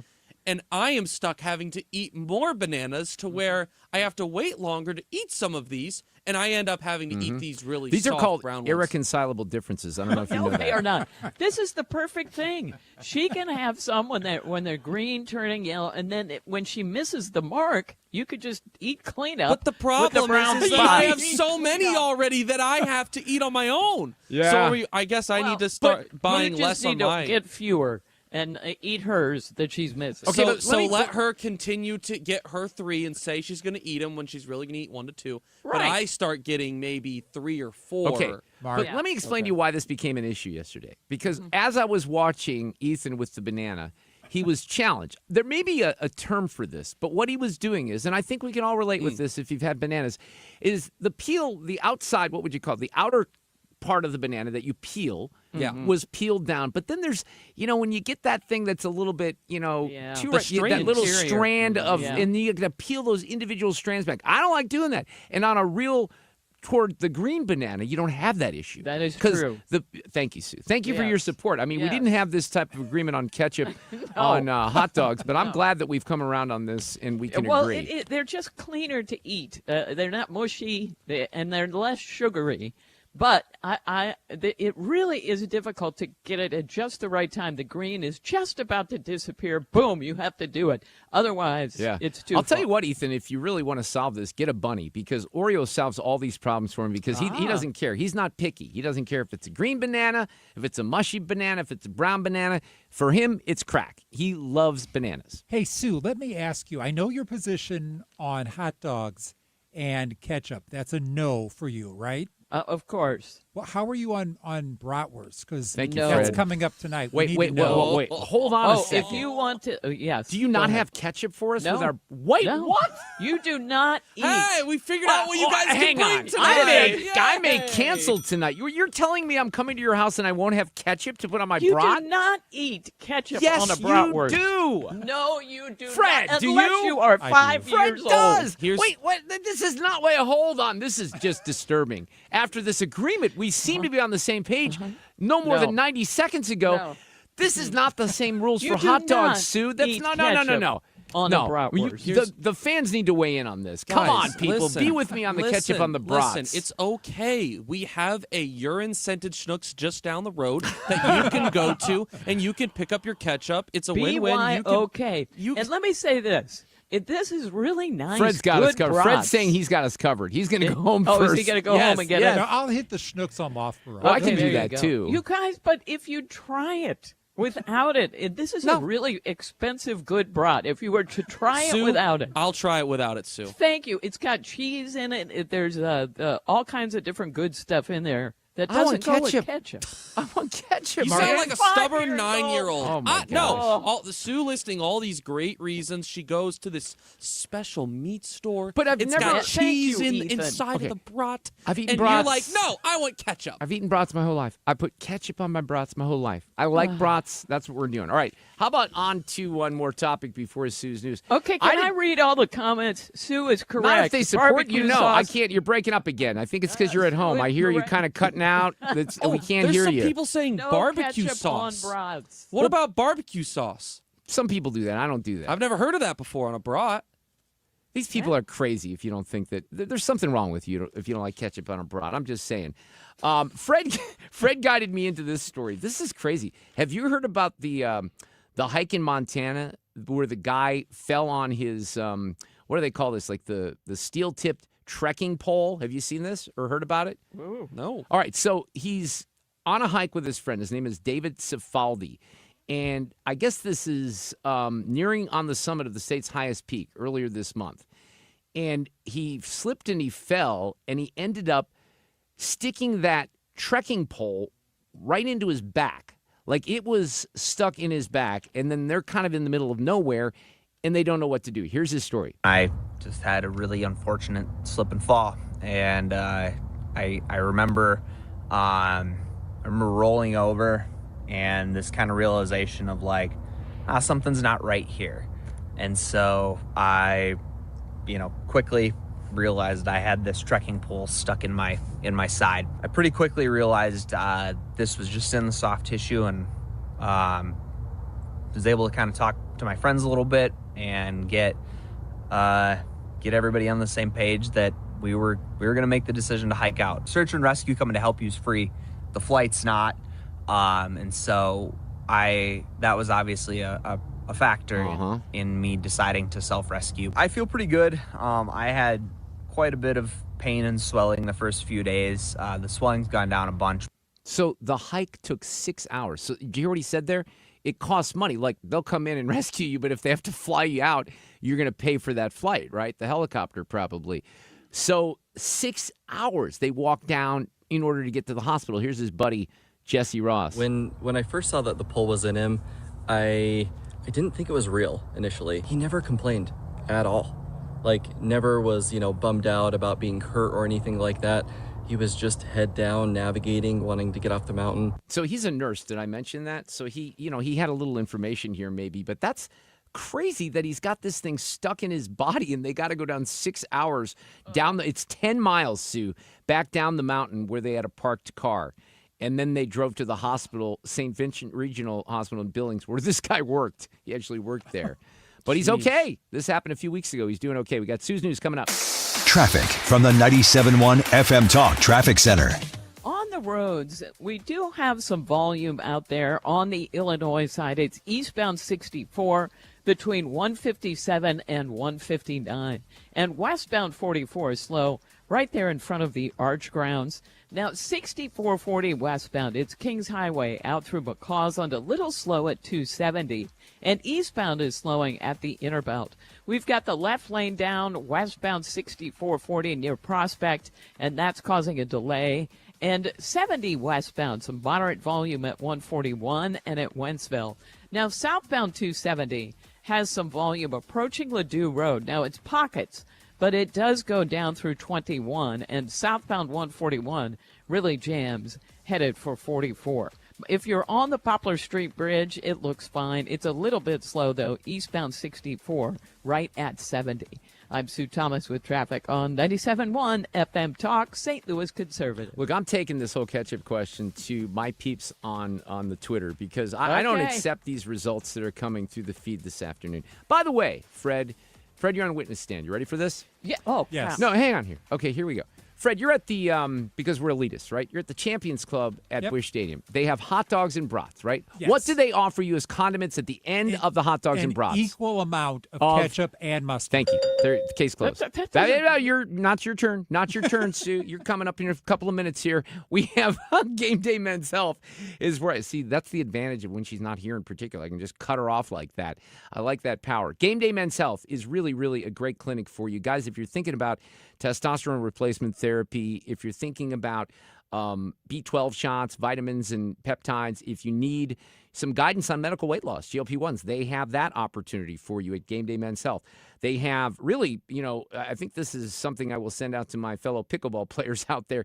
They have shockwave therapy for sports injuries. A lot of people getting injured on the pickleball court and probably elsewhere. But if you get older, those are harder to recover from. Game Day's got you covered. Matt Lawrence is a really cool guy. He's got the clinics in Chesterfield and in O'Fallon, Missouri. He'd love to see you for a 1-hour visit. It's a free visit initially. They'll take blood work in 20 minutes. They get that blood work back. And if you're interested in TRT, well, you can move forward with a plan there. And that's something that has options, by the way. They have injections. They even have slow-release pellets that go kind of underneath your skin, which I think are very unique. So they have a lot of options for you. They're the experts. They're highly trained. It's a great man cave environment. Make your appointment today. GameDayMen'sHealth.com. According to MasterCard, nearly half of small businesses have been a victim of a cyber attack. As cybercrime escalates, ThrottleNet is calling on businesses to strengthen their security posture by taking a free online IT security audit right from your desk. This 3-minute online assessment provides an immediate score to see security gaps and vulnerabilities in your network. For 26 years, ThrottleNet has supported your business IT everything right here in St. Louis. In fact, no client of ThrottleNet has ever paid a ransom. So visit ThrottleNet.com/971 to take the free assessment today. Bill, you're an old politician. Yup, sure am. So you know the old-timers warned that someone trying to sell you a pig in a poke was a con man. Well, sure. Well, no offense, Tom, but your Politicians Amendment 5 is a pig in a poke, allowing politicians to raise our taxes without a vote of the people, and the Politicians Amendment 4 takes away our power to do anything about it. Well, let's look at what's really inside Ford 5. Oh, don't do that. 5 hits hardest seniors and those struggling financially with new taxes on services like doctor visits, in-home care, and rent. Sales taxes could more than triple. For up to 80% of Missourians, it's a tax hike. And Amendment 4 ends majority rule, allowing a minority of the most liberal statewide voters in one district to effectively end our power to stop corruption and out-of-control spending and taxing. Slick plan, huh? No, Tom. 4 and 5 are schemes that hurt citizens and transfer our power and our money to politicians and lobbyists. That's why I'm voting no on the politicians' Amendments 4 and 5, paid for by Missourians for fair governance. Hi, this is Steve Butz from the Crawford Butz Insurance Agency. In 2026, our agency celebrates a momentous occasion as we celebrate 65 years of service to our clients, a tribute to our founder and my dad, Nor Butz. Our staff is ready to assist you with all your insurance needs. So please call me, Steve Butz, at 314-752-2500 or at crawfordbutz.com. For auto, home, and commercial insurance needs, that's crawfordbutz.com. Sometimes it feels like the news is full of things that have never happened before, and that is not exactly true. In fact, it may have happened this very week, hundreds or thousands of years ago. I'm Sally Helm, host of the podcast History This Week from the History Channel. Trade embargoes? Thomas Jefferson tried them. Rent too high? We've been arguing about that for a while. Each episode is proof. The past isn't that far away.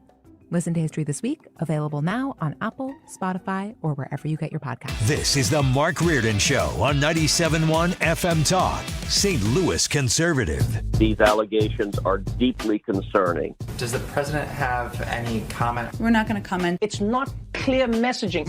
No. And now, Sue's News. Brought to you by Sue. I put my own little question out there on the Twitter about the ketchup. We'll let you know how that turns out. Or if it doesn't turn out my way, I will not let you know that. So just so you know. I'm hearing from people all over the place on this thing. This is a big debate. It really is. This woman says it ruins, especially a good one. You can't taste it when you put on any condiment. She goes condiment free. Oh, come on. Does she put onions, though? Yeah, she said a little bit of onion. I'll give her credit there. Yeah, for sure. It is National Climb a Mountain Day. None of us is going to do that. Oh, like the guy we just talked about. I was going to say, especially after hearing that. It's also National Cheesecake Day. I do like a cheesecake. Oh, yeah. I love a cheesecake. I do, too. There's a friend of ours who makes them, and they're so good, but I guess they're time-consuming, at least the ones he makes, because he does, like, the graham cracker crust and the whole thing. Oh, it's so good. It's also National Chili Dog Day. Do you put ketchup on a chili dog, or do you say, oh, it's chili, so that's good enough? Now you're just being mean, I think, is what's happening here. And no, I don't put it on the chili dog, okay? Okay, just checking. And it's also National Father-in-Law Day. Did you have a good father-in-law, Fred? I think my wife's dad was already deceased by the time we got married. Oh, that's a shame. Yeah. Mark, was yours too? You want to know the truth? Yeah. Well, I had 2 fathers-in-law, okay? Yeah, Father-in-laws. The first one was awesome. My ex-wife, James Reardon is his name, and he's very old right now, but he's hanging in there. Becky's dad, who passed away, was a POS, to be honest with you. Dear. Oh, my God. The worst, one of the worst human beings to ever walk the planet. And she would admit that, but unfortunately that was the case. Oh, so you've had both extremes. I've had both. Yeah, well, I really didn't have a relationship with her dad because she didn't have a relationship. He literally, I don't even want to get into it, but terrible person. Yes. Oh, I'm sorry to hear that. How about you, Sue? Yeah, good question. Thanks, Fred. Mine is a stepfather-in-law, and he's great. Yeah, so that's good. On this day in history, 128 years ago. Okay, so it's 1898. The Scientific American became the first magazine to publish a car ad. It was Winston Motors, and it was urging readers to, quote, dispense with a horse. That's pretty good. I love it. And 70 years ago today, it was 1956, when In God We Trust became the official motto of the U.S., and it appeared on our money for the first time a year later, and it was on a $1 silver certificate. And I guess I just did not realize that didn't happen till 1956. Did you know that, Fred? No, I thought it would have been a lot sooner. I would have too. Mark, did you? I had no idea. I didn't either. I thought it would have. You mean earlier I in meant history? earlier. Yeah, right. Earlier. Me too. Yeah. Me too. Yeah. I don't think I did realize that, unless I learned it in a past Sue's News. But it does sound like it would be something that would have happened earlier. It does, although I have to say, I was going to say I would have remembered, but I wouldn't have, even if it was in Sue's News. And then 44 years ago today, in 1982, Night Shift opened, starring Henry the Fonz Winkler, Michael Keaton, before Batman, as two guys who turned the city morgue into a brothel with the help of Shelley. It is outstanding. Shelley Long. I told you, I watched it 3 years ago, probably. I watched it again. Yes. It holds up. It is one of those, great comedies that not enough people probably have seen. And Henry Winkler is and so is Michael Keaton. It's a young Michael Keaton. Yes. Full and bursting full of energy and future stardom. Oh, my gosh, totally agree. And I watched it, I think you watched it again, and then I thought, well, I have to watch it. It's great. Yeah, it really is. It holds up well. It does. And just to watch all those people be that young is kind of fun. All right, I talked about this a little bit yesterday, but there are celebrities who knew each other before they were famous, and some are even related. And I'm just going to talk about a few of them. But the one I mentioned yesterday was that Cameron Diaz and Snoop Dogg went to high school together in Long Beach. Just the image of those two passing each other in the hall, I love it. Then, from The Office, John Krasinski and B.J. Novak were friends before that show. They played in the same Little League team as kids. Wow. That's pretty crazy. Come on. And then they ended up going to high school together. Okay, here's another one I did not know. Maya Rudolph, who I love, and Gwyneth Paltrow became friends when they were 7 years old. Their dads were best friends in college. Wow. What? I have a good one to add here, by the way. Oh, what have you got? So this is straight from Sheryl Crow's mouth. All right, it was an interview she did in the early 1990s on BXR Radio in Columbia. I used to work on that station doing movie reviews. It was part of my group. She said that when she was a student at Mizzou, she went on a sorority mystery date with Brad Pitt. And this was my God. well before anyone knew who those people were. Now, when she told the story, and this would have been around 92 or 93, they had still not, met again, if you will. But they were also both big stars by that point. So that's crazy, isn't it? Oh, that is totally crazy. Oh, so they went, but it wasn't a love and connection. by the way, I've only heard that story one time. I've never even known. I don't even Googled it. I don't know, but I know that she told that story. So I'm basing it on what Sheryl told the audience on that interview. Well, that can't be wrong. Right. Larry David and Bernie Sanders are distant cousins. I think this is physically obvious. Yes, it but is, really. I don't know how distant. And, okay. Well, he played him on SNL, right? Oh, that's Remember true. he did that? Yeah. Sabrina Carpenter's aunt is Nancy Cartwright, who's the voice of Bart Simpson. That's a good one. What? Oh, I love that one. All right, I'm just going to keep... I could go for There's this artist that I played to you guys a couple years ago, Ilse, right? Her grandfather was Sherwood Schwartz, the creator of Gilligan's Island and the Brady Bunch. Oh, my gosh. Let's see. There was an Upper Deck card featuring Michael Jordan and Kobe Bryant, and those are the priciest sports cards ever sold. I bring this up for Fred. Okay. They went for $12.93 million. Yeah, I don't have it. Oh, okay. Other expensive cards, Babe Ruth, Honus Wagner, LeBron James, and Patrick Mahomes. Kind of interesting. You guys got to get me next week, ask me what's happening at my house with Pokemon cards. Oh, no. You would not even believe it. Like, my wife has been selling these because she figured out that some of these cards have value, and what people pay for Pokemon cards is ridiculous. Oh, they're all into it. Becky's got like a side gig Pokemon thing going. Whose were they? She's buying them, but it's like baseball cards. You buy one, and if you get a good card, people want to pay above asking price because you have that card. I have no comprehension of it whatsoever. I think it's crazy. She's like meeting people in parking lots and selling Pokemon cards. Oh, my God. I'm not making it up. She must be doing well. She That's is. Great. Good for her. I mean, that takes some stamina to get out there and pretend you care and look for stuff. I don't know if I have it in me. Let's see. Oh, there was this story about, there's a new survey out where 49% of people would rather inherit nothing at all than have to deal with a relative's junk. 51% would prefer a few select items receiving everyone, just everything a loved one owned. And then they could pick through it. But 49% say, nope, I'd rather take nothing. They say 20% say they'd choose to inherit everything if that was an option. But a lot of this comes from experience because most Americans have already had to clear out a relative's home.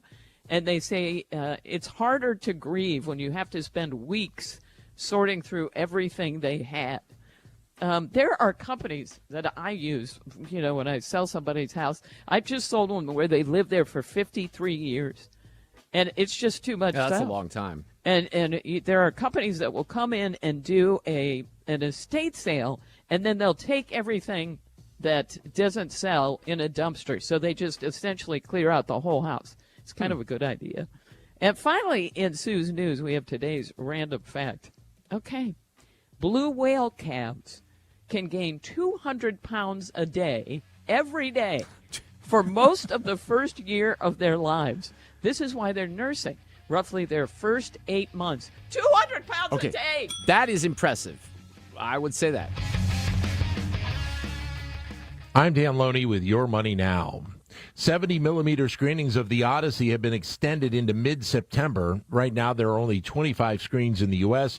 and 41 globally that can play physical reels of film as digital has taken over the industry. Right now, ticket sales for those 70-millimeter showings have totaled more than $140 million worldwide, which is just over 20% of the $652 million the film has brought in so far.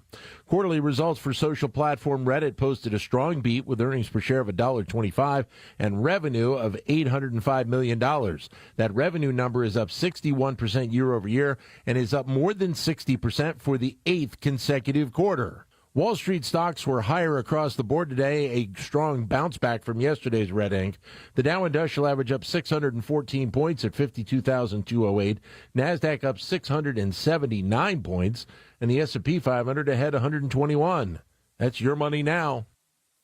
Texting enrolls you in a recurring automated marketing text messages. Consent not required to purchase. Message and data rates may apply. The team's looking good this season. I think so. Man, I miss playing football. Ever since I turned 40, I just can't find that fire I used to have. Think it could be lower testosterone? What do you mean? I was feeling the same way. After 40, the body has less testosterone, and men lose their edge. That's why I take Nugenix Total T2. That's the testosterone booster, right? Yes, but Total T2 is their brand new formula that skyrockets nitric oxide levels in as little as 3 hours. Since I started taking it, I've been lifting like when we played for Coach Carter. My energy is way up, and it even spiced up things between me and the missus. Are they still giving out complimentary bottles? Yep, just send a text. Text SPARK to 215-215 for your complimentary bottle of Nugenix Total T2, the next generation testosterone booster. Text now and we'll include a bottle of Nugenix Thermo X, our newest, most powerful fat burner ever, absolutely free. Text SPARK to 215-215. That's SPARK to 215-215. These statements have not been evaluated by the FDA. This product is not intended to diagnose, treat, cure, or prevent any disease. Oh, I think it's my turn to talk. And I'd love to do that because I want to talk about MasterCars Inc. and Alex Rosenberger and Gary Rosenberger. They're in Granite City. They have a used car dealership that is new car caliber. I've loved what they've done for a long time. We've done a lot of business the Reardon family has with MasterCars Inc., even selling a beautiful Jeep Wrangler that was in this awesome orange color years ago. We've talked about this because my wife and I bought it, and my son was about to turn 16 at the time. We did not buy it for him, just to be clear, but he drove it when he was learning how to drive, and then when my boys went off to college, we just weren't using it enough. I bring this up because MasterCars is a great place to sell a very good used car. If you're looking, I mean, they can trade it in just like on a dealership as well, but if you just want to get a great price, and you have a great caliber car, and if you take care of your car, I take care of mine very meticulously, they're going to give you a good price at MasterCars Inc. Now, if you go online right now to the website at mastercarsinc.com, you'll see a ton of vehicles that are up there from a variety of perspectives. There's a really cool Toyota 4Runner up there, Special Trail Edition. That's a 21. That's a great value. There's Harleys up there. There's Corvettes. There's Cadillacs. And you can just say, Alex and Gary, I heard Mark talk about you.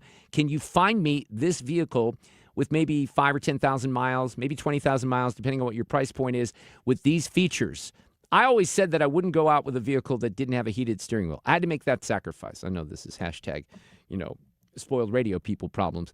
But they'll find the features that you can, desire. They'll get as close as possible, and it is an amazing buying experience. You're not going to want to buy a car a different way. Again, I'm pretty confident of that. Mastercars Inc. They're in Granite City at mastercarsinc.com. Hey, it's Mark Reardon. If you're nearing retirement or already retired, call my friends Thomas Helbig and Bob Kershaw with the Retirement Advisory Group. They'll show you how linking to the market is much safer than owning the market for your retirement savings. They're the official financial advisors of my show. Go to retirementkey.com. Men, if you're suffering from erectile dysfunction or PE, you're not alone. Most importantly, you don't have to live with it. Paramount Men's Medical Center restores men's sex lives in just one visit. Their painless breakthrough treatments eliminate ED and PE, even when Viagra and Cialis don't work. Here's Dr. Simovitz, specialist in men's health. Paramount Men's Medical Center's painless breakthrough treatments eliminate ED and PE, regardless of age or medical history. 98% of patients see instant results right in the office. Men are now lasting longer than they ever imagined. And the best part, at Paramount Men's Medical Center, your consultation and first treatment are free. Qualified patients even get their testosterone checked free. Call 314-887-4333. 314-887-4333. Take control of your sex life. Call now. 314-887-4333. I'm Bill Eigel. I'm a no on data centers. Last year, when a new hyperscale data center was up for a vote in St. Charles City, I'm the only candidate for county executive who stood with you in opposition.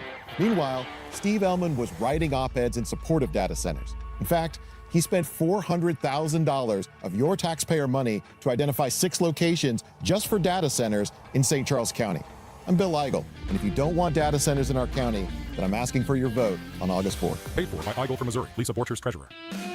As retirement gets closer, the wrong amount of risk can become a much bigger problem. You can listen to the Financial Safari with local trusted advisor Greg Belger, Saturdays at 1 p.m. right here on 97.1 FM Talk. It's time for a $98 AC tune-up. 434, this portion of the show is sponsored by Jerry Kelly, heating, air conditioning, electrical, and plumbing. 250 years of capitalism, private ownership, and rugged individualism. America 250 on 97.1 FM Talk. Sponsored by Paramount Men's Medical Center. We talked about Dr. Fauci's hearing quite a bit on the show yesterday. I want to get right back into that. This is a New Hampshire senator that I've never heard of defending Dr. Fauci. It must be enormously frustrating to know that this hearing is designed to entrap you. It must be very frustrating for your attorneys to hear the chair's mischaracterization of the legal issues and posture that impact your decisions at the witness table today. Well, the Republicans obviously with a different take on all that. Americans haven't forgotten the tragic stories of people who lost loved ones during COVID, and those were denied a chance to say goodbye. Countless families, including my own, watched a loved one die behind glass or through a screen. You force people to watch their loved ones die alone over the phone. It's disgusting. Do you have the dignity to just say you're sorry? David Zweig is with us this afternoon. He's an investigative journalist. He wrote a great book called An Abundance of Caution, American Schools, the Virus, and a Story of Bad Decisions. He's with us this afternoon. Hello, David. How are you?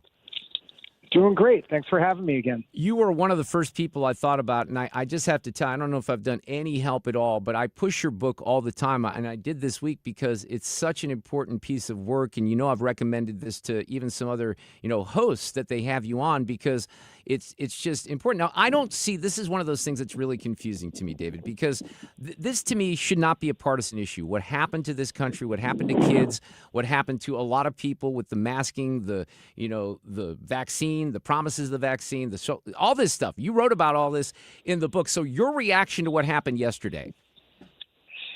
Well, unfortunately, this was expected that he was going to take the fifth, and probably wise for him from a legal standpoint. But it's unfortunate for the public to not hear him give his responses to the questions from the senator. So it's one of those things where, I get it for why he did it, but it's not really helpful to the American people. One of the things that I know that you first, started going down the road of is, and we talked about this quite a bit yesterday in the aftermath of the hearing, was COVID in kids and how it affected kids and, how kids, and my daughter was one of them in kindergarten, had to wear masks. I've stated this several times in Missouri, David, very lucky compared to other states, but still my daughter was wearing masks into the first grade, right? And when you started down this COVID rabbit hole, you were really finding that the evidence was pretty strong that children were basically not even affected by this virus. That's right. And from the very beginning, in March, I went along with everything, and I had no particular reason to be skeptical, necessarily about what was going on. But what I found very quickly was that the public health officials, along with most of the legacy media, was not really giving much information. They were the media was acting more like an amplifier rather than a filter for information. And that's not what they're supposed to be doing. And I'm just north of New York City. And in the middle of April, cases began to drop off of a cliff. And that was after the expiration of, the 15 days to slow the spread. And instead of them, stopping after 15 days, as you surely remember, they added another 30 days. And that's when, for me, everything went awry. Well, wait a minute. We were told it's 15 days. We did it. We slowed the spread, at least certainly in a hot spot like New York City. Cases are you can look at a graph. Anyone can pull it up. Cases just start going down on like a, 45-degree angle. Why aren't they reopening the schools? And that's what set me on my path, because as far as I could see, no one was talking about this. And it just made no sense to me. And I'll tag one thing onto that, which is you're asking me, with kids and the harm to them. There was a very important meeting that occurred in Europe in May. And almost no one knows about it. But what they discussed in this meeting could have and should have changed the course of the pandemic in the United States. And it is 22 countries in Europe began reopening their schools at the end of April and the beginning of May. The education ministers from all of those nearly 24 countries met, virtually in the EU, and they said, we have observed no negative consequences of reopening schools. They met a second time in June and had the same determination. This was basically blacked out from the United States media. And that is what should have changed the course of action here. We had evidence. Millions of children were already in school in Europe. And here in the United States, and the New York Times and Anthony Fauci and everyone else was pretending as if there was no evidence of this, that we didn't know what would happen when schools would reopen. It's outrageous. And I was very aggressive in calling for the schools to be open in the aftermath of that as the summer went through. And this is when teachers were saying, holding signs up there, and Randy Weingarten was saying, you're going to kill our teachers, when the evidence was exactly the contrary. And I was encouraging publicly and privately my superintendent in the Rockwood schools at the time, who was a pretty good guy. I'm like, look, here's the Mark Reardon plan. You get these young kids in particular back in school right now. I was even given a little leeway on the high school stuff, maybe just to wait and see. But even under those circumstances, and maybe those kids were damaged the most, they missed proms, they missed homecomings. It took us too long. Now, in Missouri, it didn't take as long. We were lucky. Where you were, though, it took like 2 years, right? It was really bad. Yeah, in New York, things, and it varied from district to district, but kids did not get back to full-time school for a very, very long time. And when you look at places like California and pockets of Virginia and Maryland, there were kids who did not step foot into a school building for well over a year, some of them even close to 2 years. That is such a radical moment in American history that, to my mind, even though I wrote like a 500-page book on this, I don't think this has been reckoned with or discussed nearly enough in the public for something so extraordinary, where you had healthy children prevented from what we've always been told my whole life. I assume you knew this too, Mark, which is we were told this is a right. Education is a right, for every American child. Well, that right was taken away from millions of healthy kids. And let's be clear, there was no benefit. I've done all the research. I have hundreds and hundreds of endnotes in my book with links to studies and all of the data. There is no evidence that school closures over a long term saved any lives or had any benefit. You know, one of the things that you pointed out, I don't know if we ever talked about this, but you mentioned Mike DeWine, who was the governor of Ohio. He actually mentions St. Louis in the early part of this pandemic because of what happened with the flu in 1918, right? Because we did things differently here in St. Louis that were more extreme than other cities, I think. That's right. Yeah, the St. Louis versus Philadelphia example. This was a big thing that DeWine and many others were pointing out. And what happened was they showed that if they would show this graph saying if everyone locks down completely, that will help blunt the amount of cases. And they showed that in 1918, there's this graph where if you compare St. Louis versus Philadelphia, that if you lock down early, one city saved a lot of people and the other one had many more deaths.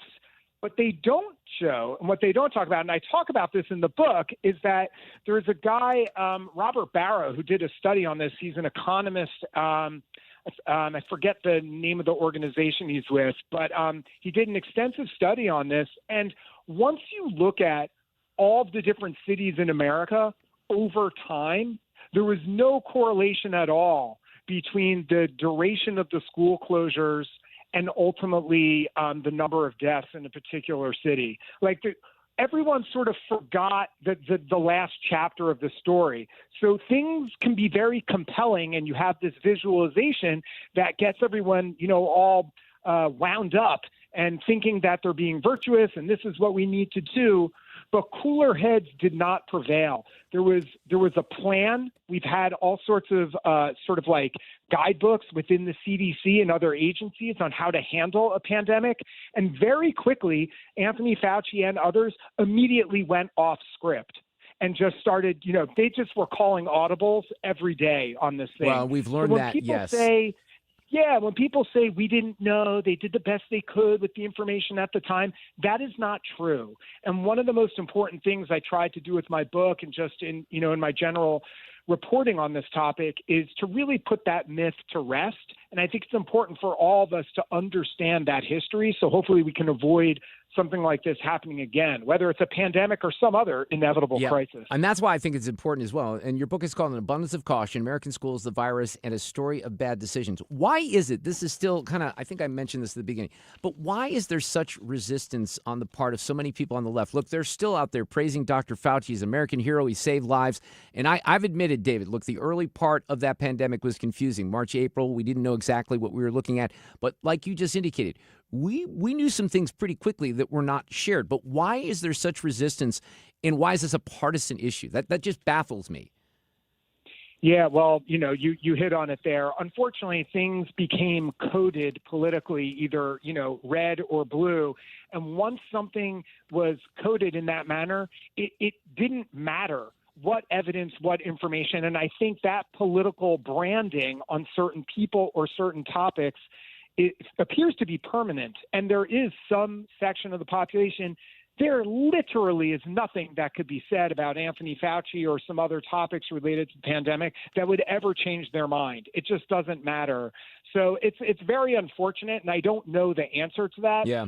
I think the only thing we can do is at least try to get the information out there about what really happened. And I think there clearly is some portion of the population who are not locked in to their, political tribe. And those are the people who you try to reach. And I think there's some evidence. I've been seeing people writing about it and other people contacting me who are pretty far left, who even this latest thing with Fauci pleading the fifth, seeing the stuff from the diary, seeing his duplicity, seeing how he lied to the public in a whole variety of ways, I think that it is breaking that dam a little bit, at least for some soft middle of the population, and that's really valuable. So that's great to hear. I will tell you, maybe I've told you this before, just because I think it would be an awesome experience for students, but I recommended to the dean of the journalism school at my alma mater, the University of Missouri, his name is David Kurpius, to have you come to campus and to explain what the media did during all of this, because it's really shameful. And I think people, now he would not take me up on that offer. I thought,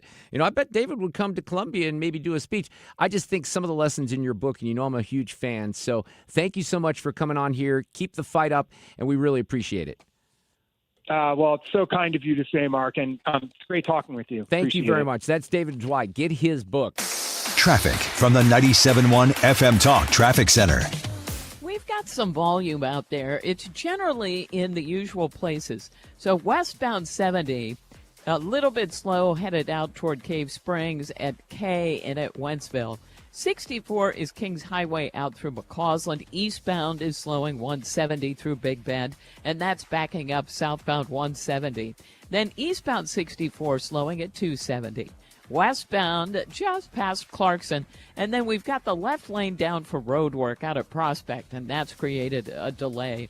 Southbound 270, slow pockets. This is just north of 64, down to just south of 44. It's also a little slow at 55. And southbound 141 lines up headed for 44. Now there's some volume eastbound headed for and crossing the Poplar Street Bridge, and on eastbound 64 between 157 and 159. I'm Sue Thomas with traffic. 97.1 FM Talk, St. Louis Conservative.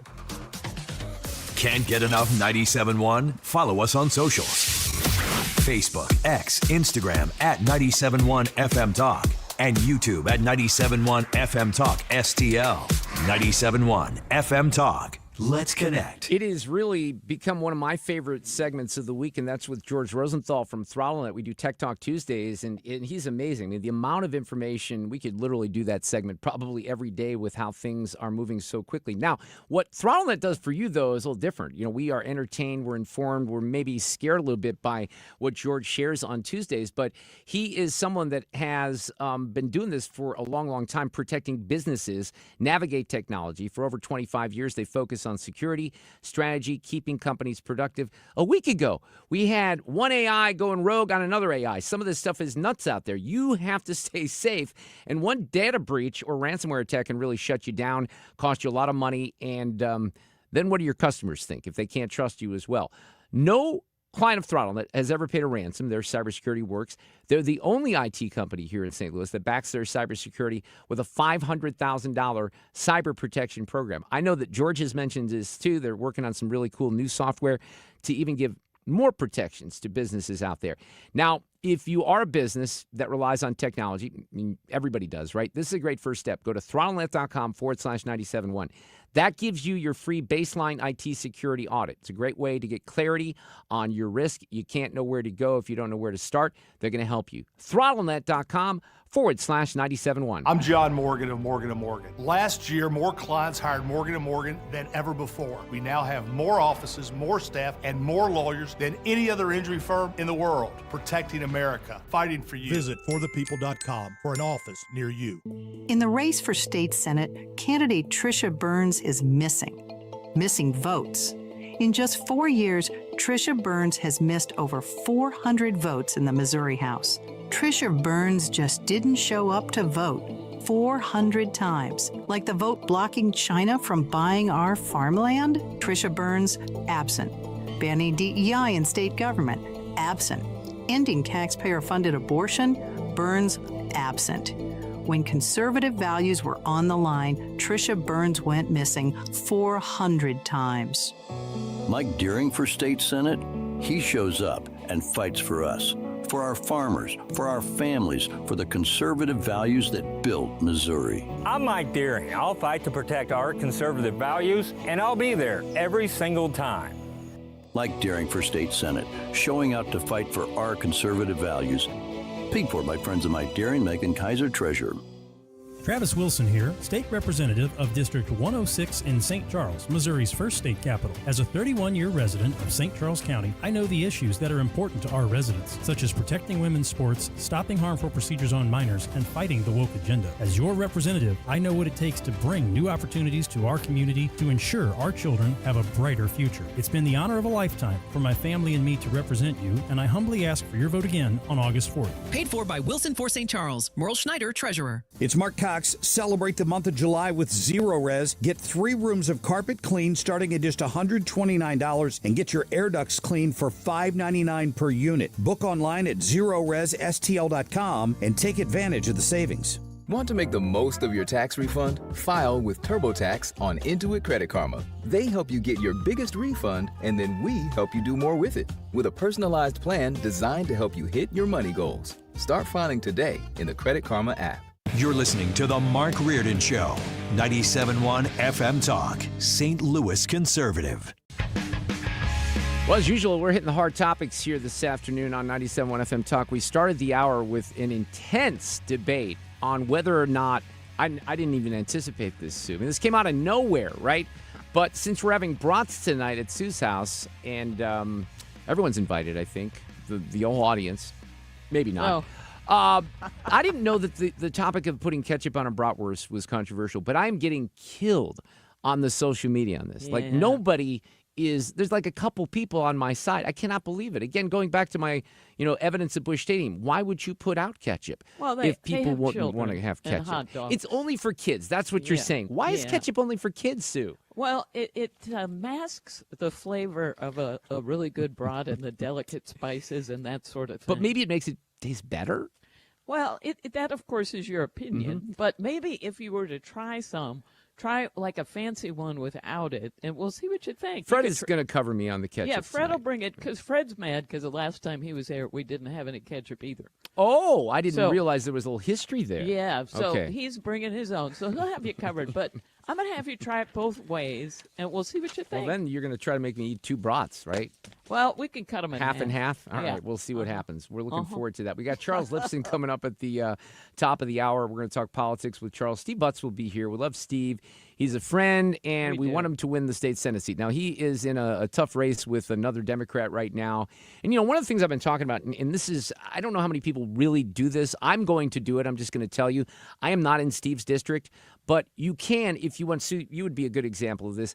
If you wanted to vote for Steve in that race, you have to ask for a Democrat ballot, right? I think you would, yes. Yeah, no, you would. And I'm just saying there's nothing, if you're someone who typically votes Republican, there's nothing wrong with doing that because Dennis Hancock is going to be the Republican nominee for St. Louis County, executive. So the choice you have then, a couple of them, if you pull the Democrat ballot, which is why I'm going to do it. You can vote for Melissa Price Smith, who's running as prosecutor. I think she's proven that she's doing a good job in that office. You can vote for the St. Louis County executive race, Jake Zimmerman or Brian Williams, the the state senator. I'm going to vote for Brian. Nothing against Jake. I like Jake. I think he's a nice guy. Having known both of them a little bit, and maybe I don't know enough, I think Brian's a little bit more serious about solving some of the problems that we have here in St. Louis.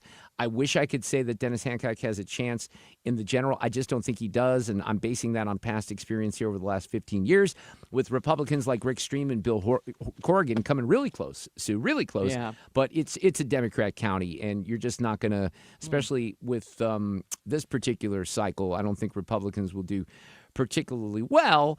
But, that's not, there's nothing wrong with just pulling that ballot. Or if you just want to vote on the amendments, you can just, vote on those as well. The other thing about, I can't remember, did you vote already, Sue? No. Okay, there's a couple of these St. Louis County propositions, like Prop U and something else, that, honest to God, people have asked me to explain. I've got to read those. Yeah, I have no idea what they are. I've read them, and I still don't know what they are. Traffic from the 97.1 FM Talk Traffic Center. And that's the other problem, right? If you can't It's even confusing. comprehend. Yeah, it does. Westbound 70 out of downtown is fine. It's a little bit slow around Cave Springs and at K and at Wentzville. And 64, that's a slow go. It's mainly approaching Kings Highway out past McCausland. And eastbound is slow 170 through Big Bend. Westbound slowing again at Clarkson. And then we've got road work in the left lane near Prospect, and that's creating a jam out at Lake St. Louis Boulevard. Southbound 270, slow pockets Olive through Doherty Ferry, but it's a little slow at 21.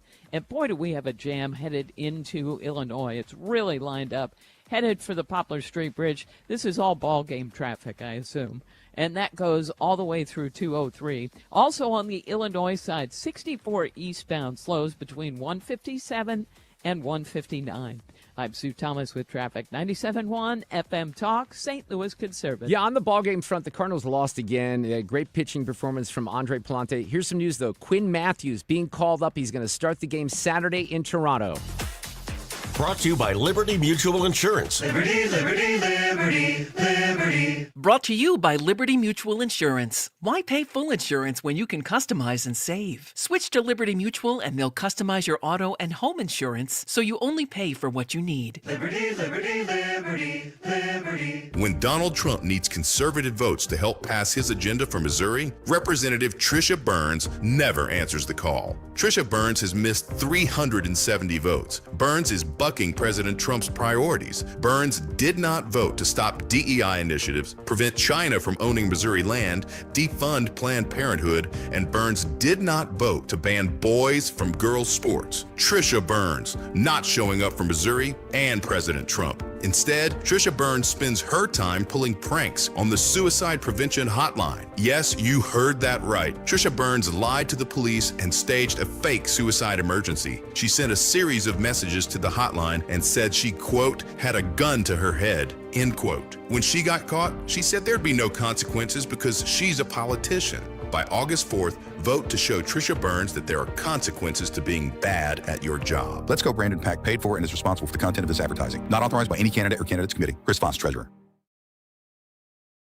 Registered lobbyist Mike Deering is not the kind of guy you want in the state Senate. Did you say he was a registered lobbyist? Sure did. When conservatives like Tricia Burns tried to pass a bill to take back the 300,000 acres in Missouri allowed to be controlled by China, lobbyist Mike Deering testified against it. When conservatives like Tricia Burns fought alongside Missouri cattlemen to require foreign beef to be labeled, lobbyist Mike Deering testified against that too. While conservatives like Tricia Burns are fighting to protect your farmland from being paved over by data centers, lobbyist Mike Deering described Google's Montgomery County hyperscale data center as a very positive thing. Deering also endorsed liberal Democrat Chris Koster for governor and openly mocked President Trump. Registered lobbyist Mike Deering, anti-Trump, pro-Democrat, bought out by foreign ag interest, and in love with data centers. Take down data center Deering on August 4th. Vote America First conservative warrior Tricia Burns for state senate. Paid for by Mo Constitutional Conservative Council PAC, Scott Lady Treasurer. License number GL250000615. Hey Dad, what causes drains to clog? Grease, hair, soap scum, and tree roots. Tree roots? This town has old pipes and big trees. They find each other. They grow inside pipes? They bust into pipes. Whoa. Once they're in, the water stops flowing. Can we fix it? The big green grasser machine can fix any clog. Green is always grasser at grasserhomeservices.com. Mark Cox here. Want to see Foreigner and Leonard Skinner at Hollywood Casino Amphitheater? They're coming on August 6th. I want to send you. Listen to the Mark Cox Morning Show every day this week from 5 to 9 for your chance to win. KFTK FM Florissant. An Odyssey station. He could pull the nomination. I'm Lisa Lacera, Fox News. A Senate vote on President Trump's nominee for Attorney General has been put off after it hit a roadblock from Republicans. President Trump says he has no objection to temporarily withdrawing Acting Attorney General Todd Blanche's nomination and renominating him next year. A vote in the Senate Judiciary Committee was postponed after Republican Senators John Cornyn and Tom Tillis demanded more information from the Justice Department about ending a weaponization fund and other elements of a settlement between the president and the IRS. Tillis is not running for re-election, and Cornyn lost a primary to a challenger endorsed by President Trump. Responding to the president's social media post, Cornyn says President Trump is mistaken if he believes concerns are limited to just the two Republican senators. Fox's Jared Halper at the White House, 15 years in prison for the Georgia man who gave his son the gun used in a deadly 2024 school shooting. Colin Gray's sentencing comes a day after his son Colt was sentenced to life in prison without the possibility of parole in the shooting at Appalachia High School. It killed 2 students and 2 teachers. The loss here is profound, but I still have to distinguish your acts from the malignant heart in the acts that Colt Gray committed upon the Appalachia School. Judge Nicholas Prim, Colin Gray is one of only a handful of parents in the U.S. to be criminally charged after their children were accused in shootings. Spain will deploy its military to restore order at its border with Morocco in Ceuta. After thousands of migrants streamed into the territory, at least 9 people have died. Wall Street, Microsoft's best day since 2008 leads U.S. stocks as AI stocks regained some of their recent sharp losses. The Dow gained 614. America's listening to Fox News. I move mountains for a living. Literally. That means I don't carry hand lotion, and when it comes to serious heartburn, I don't mess around with anything but Rolaids Max Strength. Its dual-active formula has 1,500 milligrams of calcium carbonate and magnesium hydroxide that relieves heartburn fast. And the best part? The roll fits right here in my pocket, so I can get back to moving mountains. Rolaids spells powerful relief. 1,500 milligrams is our highest amount of antacid per tablet. Read each label. Use as directed. Keep out of reach of children. When I hit my 50s, I felt like things were slowing down. This is Sandra's Metamucil story. I started taking Metamucil for digestion, but had no idea it would impact so much more. Not only did Metamucil help me feel more regular, but my heart health saw the benefits too. Metamucil. One simple routine, 4 health benefits. Digestive health starts here. Go to Metamucil.com for more details. Air Comfort Service, heating, cooling, and insulation, weather. Keeping the great weather going as we go through our Thursday afternoon. Sunny, nice, 85 for the high. Tonight, partly cloudy skies, 69. Friday, scattered showers and a couple of non-severe thunderstorms. Focus on the afternoon, 85. That continues on Saturday, scattered showers and thunderstorms, 70s to near 80. Sunday, partly sunny, 83. This is 97.1 FM Talk. Chief Meteorologist Dave Murray. This hour of the Mark Reardon Show is sponsored by Gamma Tree Experts. Your trees deserve the best care. Call Gamma Tree Experts. This is the Mark Reardon Show on 97.1 FM Talk. In all likelihood, we will pass it out of committee, send it directly there with a legal brief pointing out the reasons why we think he is in contempt. There is a legal question whether or not if you have a pardon, you can still plead the Fifth, and that is the question the Department of Justice will have to determine and whether or not to file contempt. 1 million Americans died. 15 million people may have died worldwide. This is not an obsession with him. It's an obsession what caused this. So, that's Rand Paul in the aftermath of the hearing with Dr. Fauci yesterday, where he took the Fifth, I think it was 111 times. The crimes that we are aware of are lying to Congress, destroying public records. Those are the 2 main categories that we looked at yesterday. We've got Charles Lipson back with us, professor emeritus at the University of Chicago. He writes for free at charleslipson.com. Good afternoon, Charles. How are you? I would like to answer, but on advice of counsel. Yeah, you might as well take the Fifth, right? That would be consistent. What color tie do you have on today, Charles? That was one of the questions from our senator, Senator Hawley. He wouldn't do that one either, Let me explain why he didn't do that one and where I think he's fallen into a trap, which is not quite the same as the one that Senator Rand Paul said. He didn't answer that because the courts have ruled that when you answer one question, you've opened the door, and you have to start answering the others. You can't answer selectively. Right. Senator Hawley probably knew that too, because he is a lawyer. Right. So that's why it was performative and theatrical. But the bigger problem, I think, in pleading the Fifth, and the reason he pleaded the Fifth was because even if he was pardoned for something, if he says something that is arguably not true, then he could be potentially prosecuted for that. Here's the problem. What I said earlier about starting to testify to things you want and then not to others, the courts have ruled that an opening statement is testimony. And he made an opening statement. All he had to do was make that opening statement before he came in. But he didn't. He made it before the committee. And I think the courts have ruled in the past, and I think will rule this time, at least if they don't get, Judge Boasberg, that he doesn't have the right to plead the Fifth.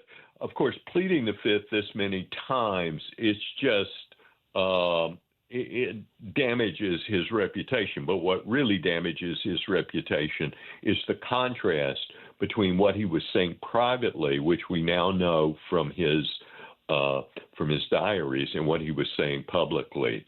and those two just don't match. Charles, it's unbelievable. I've spent much of the last 24 hours. I'm not saying I'm obsessed with this, but I've seen a lot of the social media reactions, and unfortunately, I still pop around on Facebook. And I use Facebook mainly to put up pictures of my bunny and my kitten, and my wife and my daughter and stuff like that. I don't do politics on Facebook. I learned that a long time ago. Every once in a while, though, I can't help myself, and the last 24 hours has been an example, because why this is a left versus right issue makes no sense at all to me. But the people on the left, and these were the we love masks, mask up people, I guess. They wanted the schools closed. I have no idea. But they've clearly not taken any time to read the diaries and compare and contrast, to your point, the different things that are in there compared to what he actually said in public. I mean, just the social distancing thing alone, pulling that out of thin air. But there's a guy who, I don't even know this guy, but apparently we're friends on Facebook, and he's trying to share recommendations for books, and he supports Dr. Fauci, and he says, I wanted this out there. He actually asked AI, what are the top 2-3 most credible books detailing the events? Well, I'll tell you what one of them is. It's David Zweig's book that I just featured in the last hour. But one of the things that he says is that if you read these books, you're going to come away with a much better perspective on why scientists and the experts in public health are needed. I would actually go in the opposite direction, because we learned very effectively, and we're learning even more this week, that those experts are not to be trusted. Well, I would draw one distinction here, and that's a distinction between honest mistakes and mistakes that are CYA. Right. Okay. And I think there was a lot of CYA, a lot of power overreaching. And I've got to tell you, I'm looking at one. I'm looking at one of my Facebook posts here, which is the post itself shows a picture of Missouri Senator Hawley interrogating Fauci. And I say, this is brutal. Hawley brings receipts and leaves Fauci bleeding and mortally wounded on the battlefield he never expected to visit. And then the first 3, 4, 5 comments are from people who say, Fauci should receive sainthood. And everything was just performative and so forth. And then the next one says Fauci is guilty of millions of counts of manslaughter. So, I mean, it's like all of American politics congealed in one salad.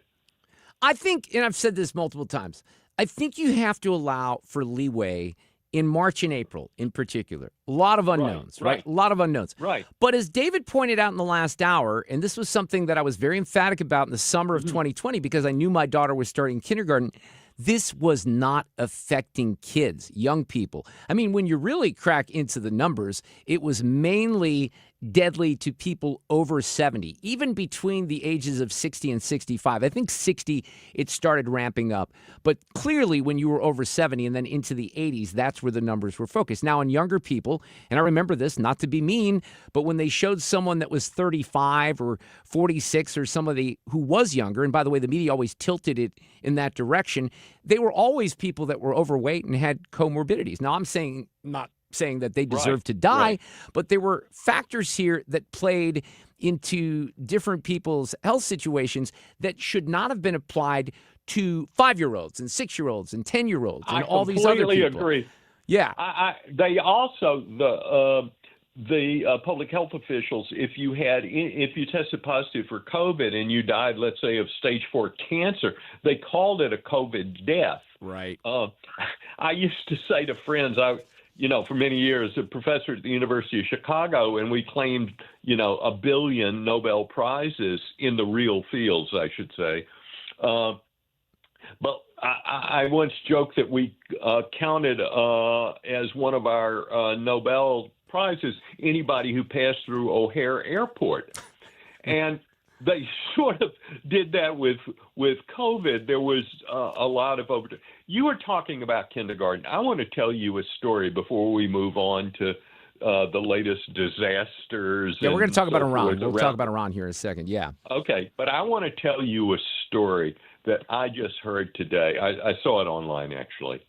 And it was a person in her 30s talking about her beloved first grade teacher. Okay. And everybody loved her. And at the end of the year, she said, everybody who would like to stay back with me for another year, raise your hand. And everybody raised their hand. And she picked out one kid. And this woman said, I didn't realize until recently that was her way of holding him back for a year. That's interesting, right? Is that brilliant? Yeah. To make it feel like he was special. He got picked out. I'm telling you, if your daughter has great teachers, she is fortunate. And for me, as somebody who taught at the college level for many years and maybe doing some more teaching in the future, it's just so touching to see somebody remembering really great teaching that many years later. That is awesome. That really is. And my daughter, we've been afforded very, very good teachers. We're in a very good school district. I just wish that, and this all came bubbling under the surface for me a few months ago when she had her, they don't really do a graduation ceremony, but she's going from 5th grade to middle school. So they did like this little ceremony, and they showed all these pictures when these kids were masked up. And, again, my daughter's doing fine, but education experts, even her teachers, will tell you that they see evidence of these kids being behind. So, for people who love Dr. Fauci, they love his celebrity, they think he did nothing wrong, that he's a hero, how can you not, at the very least, look at some of the aspects of this virus where we completely mismanaged and did things that we shouldn't have done? Because, in my opinion, it doesn't matter. It shouldn't matter which side of the aisle you're on, whether you want to demonize Dr. Fauci or not. There were a lot of mistakes that we made that we should learn from. I mean, there is really nothing that makes me more angry that's happened in this country in the last 20 years than what happened with COVID. Absolutely. There were mistakes, and there was deceit. A lot of deceit. And there was suppression of alternative views.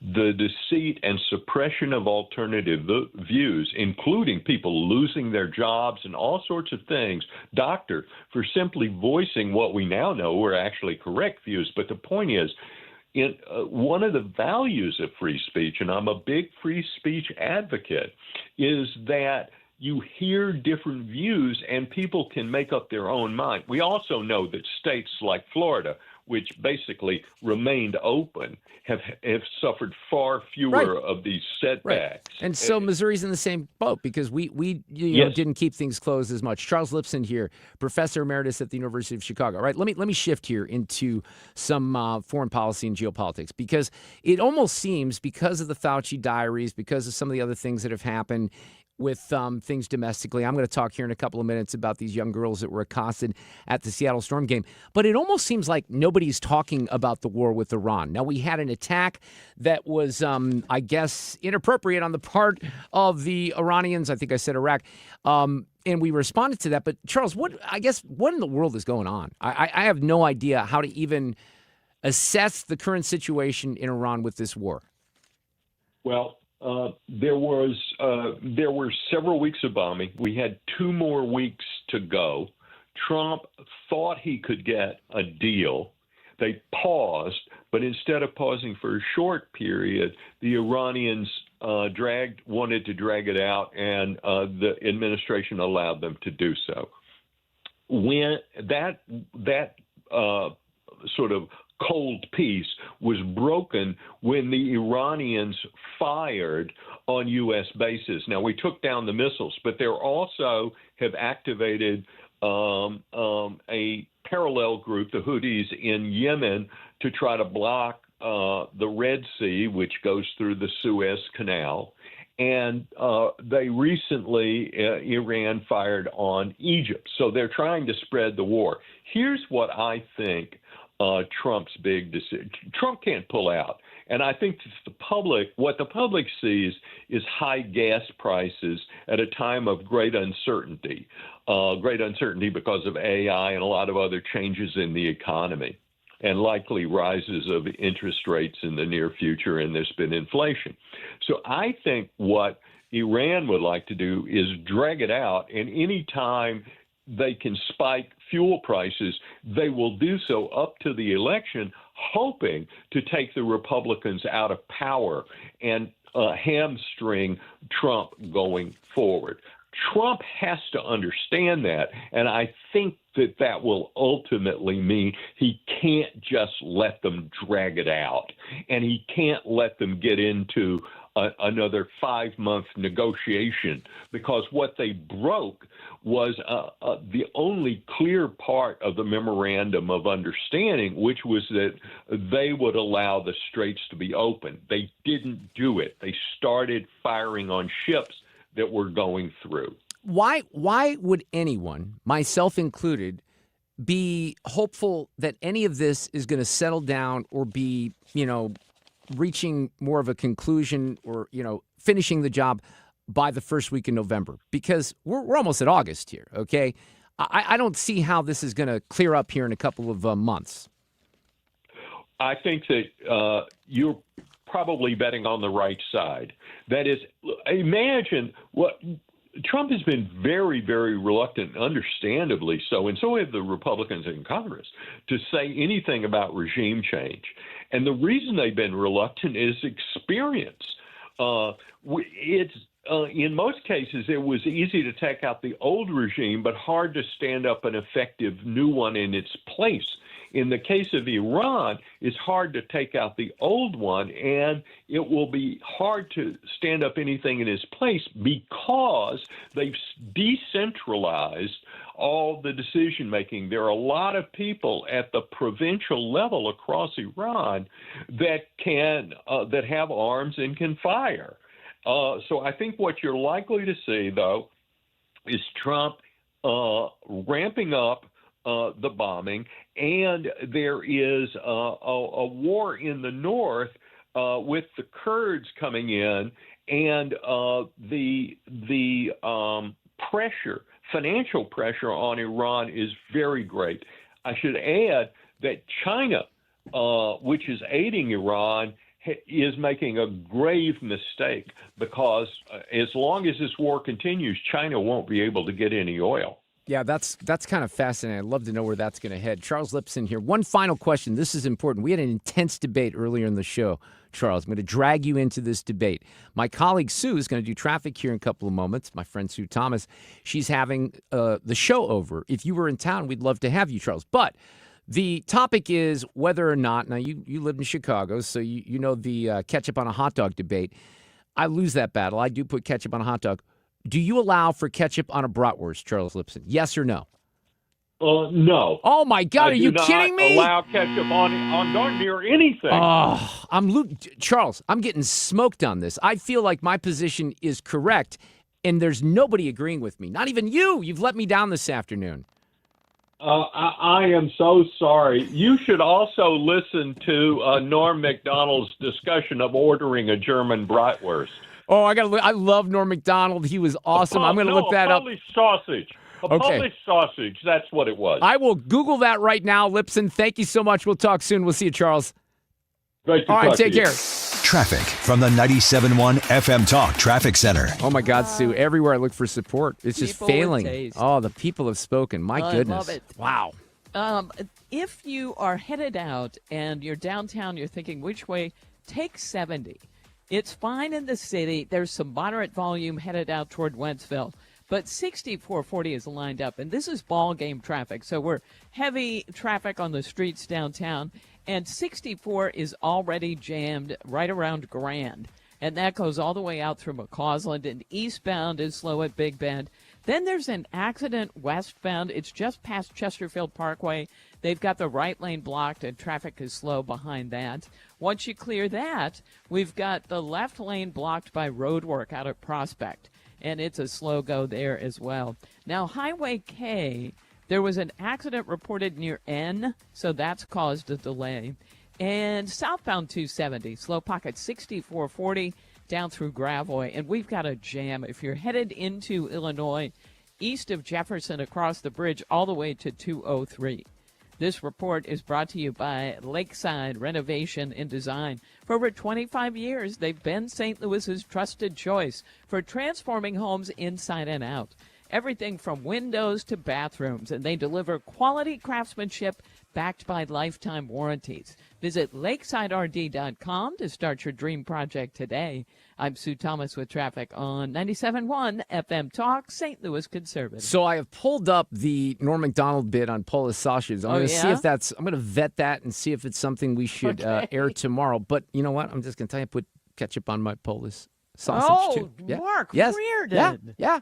Absolutely. Oh, on my Italian sausage too. Terrible. I love ketchup. You're masking the flavor. America of the loves goodness. ketchup, Sue. I mean, look, go to the Walmart in High Ridge. There's ketchup everywhere. We love our ketchup. Let's talk about Generator Supercenter of St. Louis, where they're offering you, look, this is amazing. I think you want to take advantage of this. You want to do it right now because the month of July is about to end. And the reason that's important is because since the beginning of July, which I cannot believe that this is already the end of July, and August is here in a couple of days, Generator Supercenter of St. Louis has been extending an awesome offer for those of you who do not want to be the people when the power goes out, they have the food spoil, to be out of town, any of those situations. Give yourself peace of mind. And this month, if you get a hold of Generator Supercenter of St. Louis, new sales and installation customers will get $2,500 off for the entire month. These are high-quality generators, and you can get a free estimate on a Generac home standby generator from Generator Supercenter. They're the nation's #1 Generac generator dealer. When you get it from Generator Supercenter, you're going to get the certified warranty work and the maintenance. The competitors cannot or will not offer that kind of service. You want to make sure that you're going to, work with the right company, and that's what you're going to get here. And $2,500 off is an incredible offer. So at the very least, stop by the showroom on the Airport Road in Chesterfield. Call 314-499-2020 or check out the website, GeneratorSupercenterofSt.Louis.com. Get a free estimate. They do have monthly payment plans available. And again, through the month of July, which is quickly running out, $2,500 off.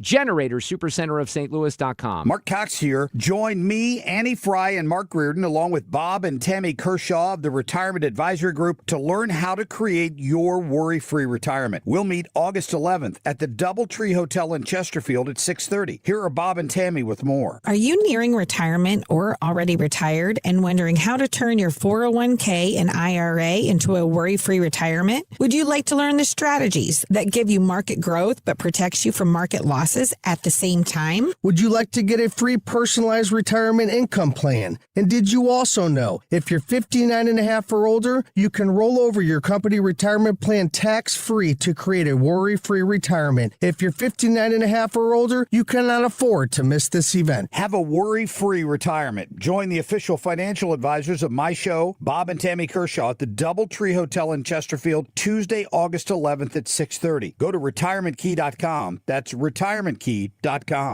Can you believe politicians nearly doubled state spending since 2019? Yeah, that's twice the rate of inflation. What do we get for all that extra spending? Nothing. Yeah, and get this, over 200 loopholes are buried in our tax code, written by lobbyists for wealthy corporations. Our tax code is rigged against us. We get taxed on our paycheck, our home, everything we buy. I guess somebody's got to pay for all that spending.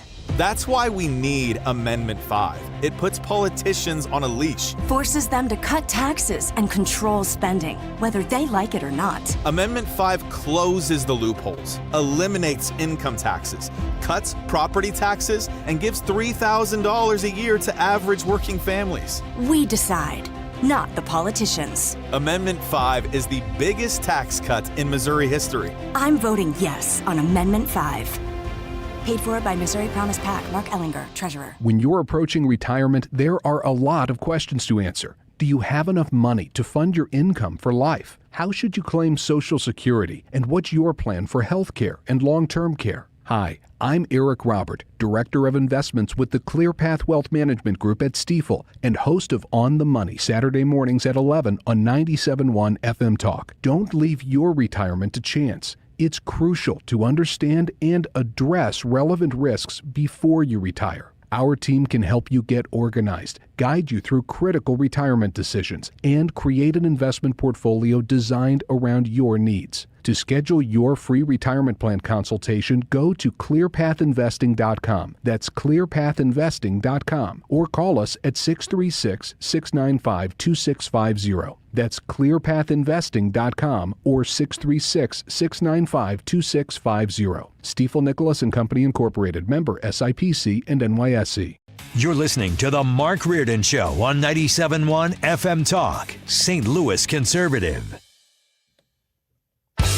Well, look at this. The legacy media has been forced to get into the Sophie Cunningham Seattle Storm debate because the co-owner of that team, Celeste Keaton, who is a despicable human being, has been suspended for 5 games and fined by the WNBA. Now, it's interesting the way The Athletic, the New York Times, sports publication, writes about this, because this guy, Mark Palaio, who writes about it, says that Celeste Keaton was suspended and fined by the WNBA after an exchange with 2 teenage girls wearing shirts depicting XX and XY chromosomes. No, they were wearing XXXY athletic shirts from Jen Say's company, and they say, it's so funny, who said Keaton approached them. No, we know that this happened, cursed and called them insane. Now, they didn't call him insane. She called him effing insane, and she used the word against the Indiana Fever the other night when Caitlin Clark and Sophie Cunningham was there. So this is blown up because she's now been suspended, and the Storm forced to apologize, appropriately. Now, yesterday I played you some of this. This was the young girls talking about this. Well, we were just sitting there with our signs that said, we love Sophie, thank you, Sophie, for speaking up. And so we were holding on, just watching the game. Again, we were being super great. We hadn't said anything to anyone else. We were being super respectful. We were just holding our signs and cheering for both teams. And this older lady comes up to us, and at first I think she's going to be nice, and then she asks, what are you guys doing? Something like that. And then it was Jesus loves everyone. That's what she told us. And I was like, oh, I know. I'm religious. I know. I know. Nice. Yeah. And she's like, oh, I hope Jesus can forgive you for what sin you've done. And something like that. And what then a she told us joke. that we were effing insane. And so then hear what they say there. Now, this is the owner of the team that's doing this. And she went like this. Insane. Yeah. She was like, you better stop this. And stop pulling. Yeah. And for you guys to come God here can and save you. This. Yeah. She said, for you to come here and pull this Yeah. She said the word? Yeah, okay, so she says the words. Now, this is a little bit of a different angle. When this was all happening, there were people that were shouting at these young girls. You leave my daughter alone!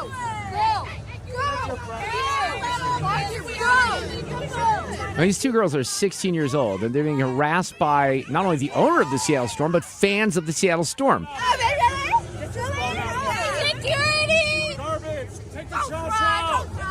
Take the trash out.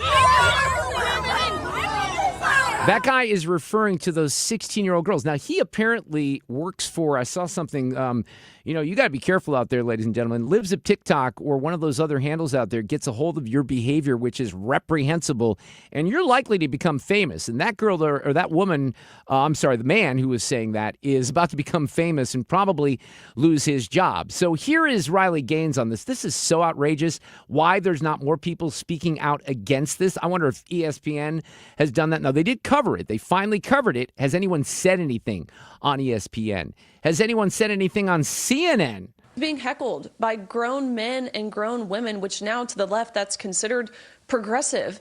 It's just sad that young girls, 16-year-old girls, have to be the adults in the room. I'm wearing my XXXY shirt right now. If you're on the camera, you can see it. I wear it proudly. I have a hat. Couple of hats that say XXXY because I stand up for these little girls. Here's Jen Say, who runs that great company, on this 5-game suspension. Well, it's a start. That wouldn't have happened a year ago. Look at the progress we're making. I'm not saying it's enough, but it's a start. I will tell you there was a rally outside of the arena, and our side, the pro-protection of women's sports side, outnumbered the other side 10-1. That would not have happened a year ago. These young girls, 16-year-old girls, sat in the front row, and this woman, I don't know what she was thinking, berated them with expletives to the point where they started crying, and it was because they were wearing our T-shirts. Now, this is not at all acceptable. This woman thinks it's, 5 years ago, and she gets to do whatever she wants.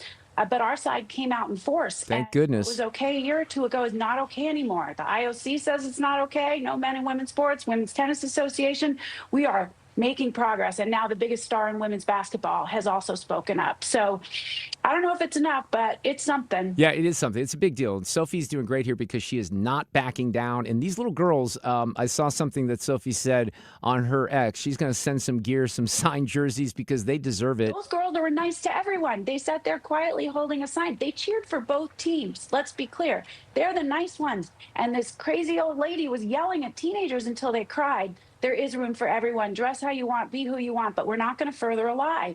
Men can't actually become women, and they can't play in women's sports. That's it. That's all we're saying. Be whoever you want. Jen Say, absolutely, and a hero in all this. She's been a guest many times on the show. She was with us last week. Riley Gaines, a hero in this. These two young girls, heroic.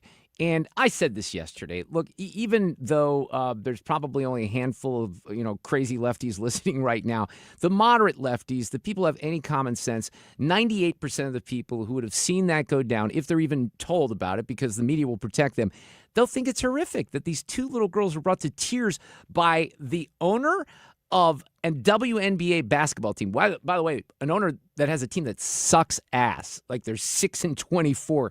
They're just terrible. But they proudly go out on their social media and they stand up for trans athletes, right? And then this happens. Total embarrassment. I want to know what the fines are. They should be pretty stiff. Traffic from the 97.1 FM Talk Traffic Center. We've got a jam on westbound 6440. First of all, there was a day game we lost, and we've got traffic kind of stacked up worse than usual because of it. So 64 westbound is slow near Grand out through McCausland. Eastbound slowing 170 through Big Bend. But there was an accident past Clarkson on westbound 6440. And they've got the right lane blocked, and that's really caused a jam behind it. Also an accident northbound Highway K at N, and that's caused a delay. Westbound 64 out of Prospect, that left lane down for road work, and a jam through there. Westbound 70, moderate volume Jennings Station Road and Lindbergh, and also at K. We're quiet through North County. And southbound 270, really just moderate volume, 64 down through Doherty Ferry. If you're headed into Illinois, it's a lot better than it was even 10 minutes ago. Now, we still have a jam eastbound on the Poplar, and 44 is slowing in both directions in front of the Arch grounds, but believe me, that's better. And 64 eastbound slows east of 157 due to road work. Sue Thomas with traffic on 97.1 FM Talk, St. Louis Conservative. All right, we have State Rep Steve Butz coming up here in a couple of minutes. He's running for a Senate seat. Election day just days away. We also have an audio cut of the day. Now, yesterday the Dow was down significantly, more than 1,000 points, up 600 points today. I bring it up because I want you to join us on August 11th, which is a week from Election night. So Election night is Tuesday. A week from that, we'll get together out in Chesterfield at the Hilton, the Doubletree by Hilton, off of Swingley Ridge Road. And we'd love for you to be there. It's a free event with the team from the Retirement Advisory Group. Thomas Helbig, his nephew Bob Kershaw, and Tammy. Bob and Tammy will be there for sure, kind of educating you, giving you a little bit of a primer, if you will, on their philosophy at the Retirement Advisory Group. That philosophy includes safely linking to the market. It's a way for you to lock in your gains. Now, if you're 59 and a half or older, you can take that 401k and move it into something that is going to save you money on taxes. They want you to take the first step toward reaching your goals of retirement. If you put off these conversations, this is a great opportunity in a free setting. We just need to know that you're coming to learn a little bit about what the Retirement Advisory Group is all about. And it's different. They're different. Mark Cox does a great job of explaining some of those differences when we meet with people because he used to work for a different brokerage firm. So if you want to learn a little bit more about this, or if you want to go in one-on-one, meet with the team that way, either way, 314-993-9494. You can get registered right online, though. Go to retirementkey.com. You'll see a tab. Get signed up. We'll see you on the 11th. I'm Bill Hemmer, and these are the most impactful moments in American history. What does disaster look like? In the early morning hours of April 18, 1906, the city of San Francisco fiercely trembled as a 7.9 magnitude earthquake shook the city. Buildings collapsed, the ground split as the San Andreas Fault divided for nearly 300 miles. For 3 days, the city burned as fires and smoke engulfed the city of Fall. The catastrophe killed more than 3,000, and even more lost everything they had, with property damage nearing $400 million. That would be $14.4 billion today. San Francisco was forced to rebuild, now with the knowledge that urban America was not an invincible infrastructure. America 250 on 97.1 FM Talk. Sponsored by Paramount Men's Medical Center. When Donald Trump needs conservative votes to help pass his agenda for Missouri, Representative Trisha Burns never answers the call. Trisha Burns has missed 370 votes. Burns is bucking President Trump's priorities. Burns did not vote to stop DEI initiatives, prevent China from owning Missouri land, defund Planned Parenthood, and Burns did not vote to ban boys from girls' sports. Trisha Burns not showing up for Missouri and President Trump. Instead, Trisha Burns spends her time pulling pranks on the suicide prevention hotline. Yes, you heard that right. Trisha Burns lied to the police and staged a fake suicide emergency. She sent a series of messages to the hotline and said she, quote, had a gun to her head, end quote. When she got caught, she said there'd be no consequences because she's a politician. By August 4th, vote to show Trisha Burns that there are consequences to being bad at your job. Cut the Bullpack paid for and is responsible for the content of this advertising, not authorized by any candidate or candidate committee. Men, if you're suffering from erectile dysfunction or PE, you're not alone. Most importantly, you don't have to live with it. Paramount Men's Medical Center restores men's sex lives in just one visit. Their painless breakthrough treatments eliminate ED and PE, even when Viagra and Cialis don't work. Here's Dr. Simovitz, specialist in men's health. Paramount Men's Medical Center's painless breakthrough treatments eliminate ED and PE, regardless of age or medical history. 98% of patients see instant results right in the office. Men are now lasting longer than they ever imagined. And the best part, at Paramount Men's Medical Center, your consultation and first treatment are free. Qualified patients even get their testosterone checked free. Call 314-887-4333. 314-887-4333. Take control of your sex life. Call now. 314-887-4333. It's time for a $98 AC tune-up.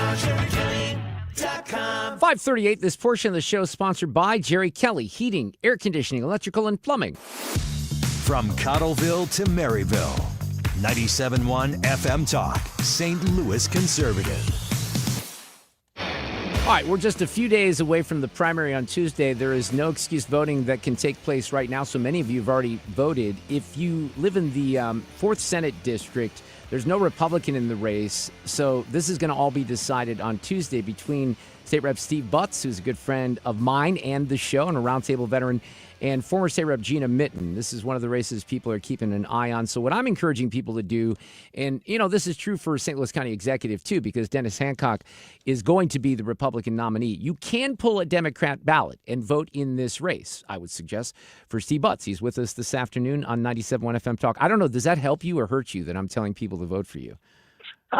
Yeah, Mark, if you tell people to vote for me, it might hurt me a little bit.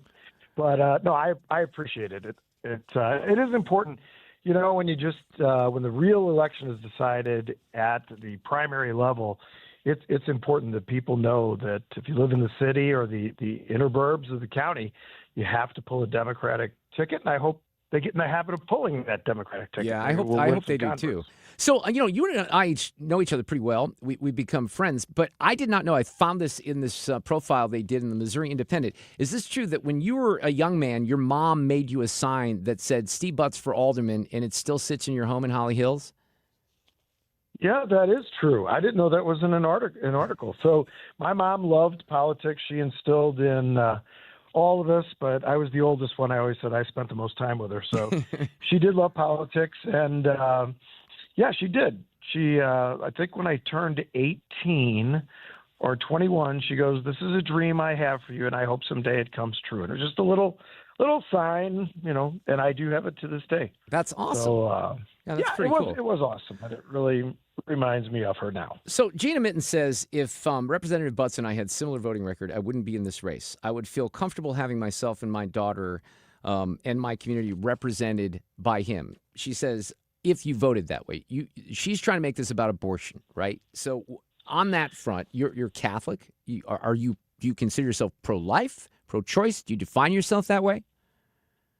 Yeah, you know, I don't like to define myself either of those ways. It is true that I think life issues are critically important for everybody, whether they're talking about abortion or capital punishment or SNAP benefits, Medicaid, whatever is the best for most people. I do know that, yeah, it's a tag she wants to put on me, but I have voted the pro-choice way.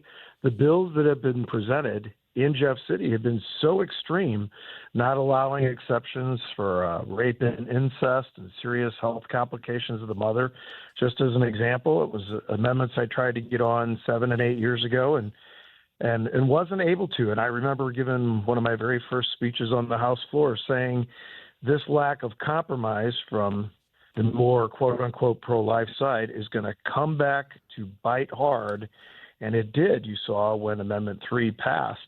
That was a lot of people that absolutely would define themselves as pro-life voted for that bill, knowing that the total abortion ban was unreasonable and unethical, in my opinion. So it's an issue. It's one that I've addressed for many, many years, and there's just that, but so much more in terms of policing and economic development and things that we have to do with education, that there is a bigger agenda. And I think people need to see it is important to not be strictly a one-issue voter, no matter what your issue is.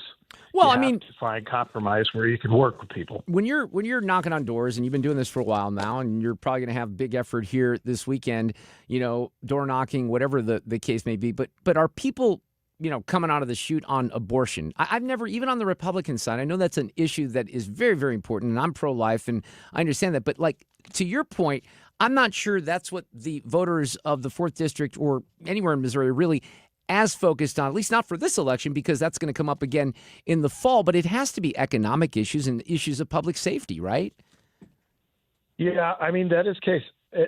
So my lived experience, and of course this is just my anecdotal experience, but I have spoken to hundreds and hundreds of people now since this campaign started, and over the 8 years I've been in Jeff City, and I'll say it is not the first thing that comes out of people's minds. It is absolutely not the first question that does. Really, this past year, cost of living, the price of gasoline, honestly, got tons and tons of attention.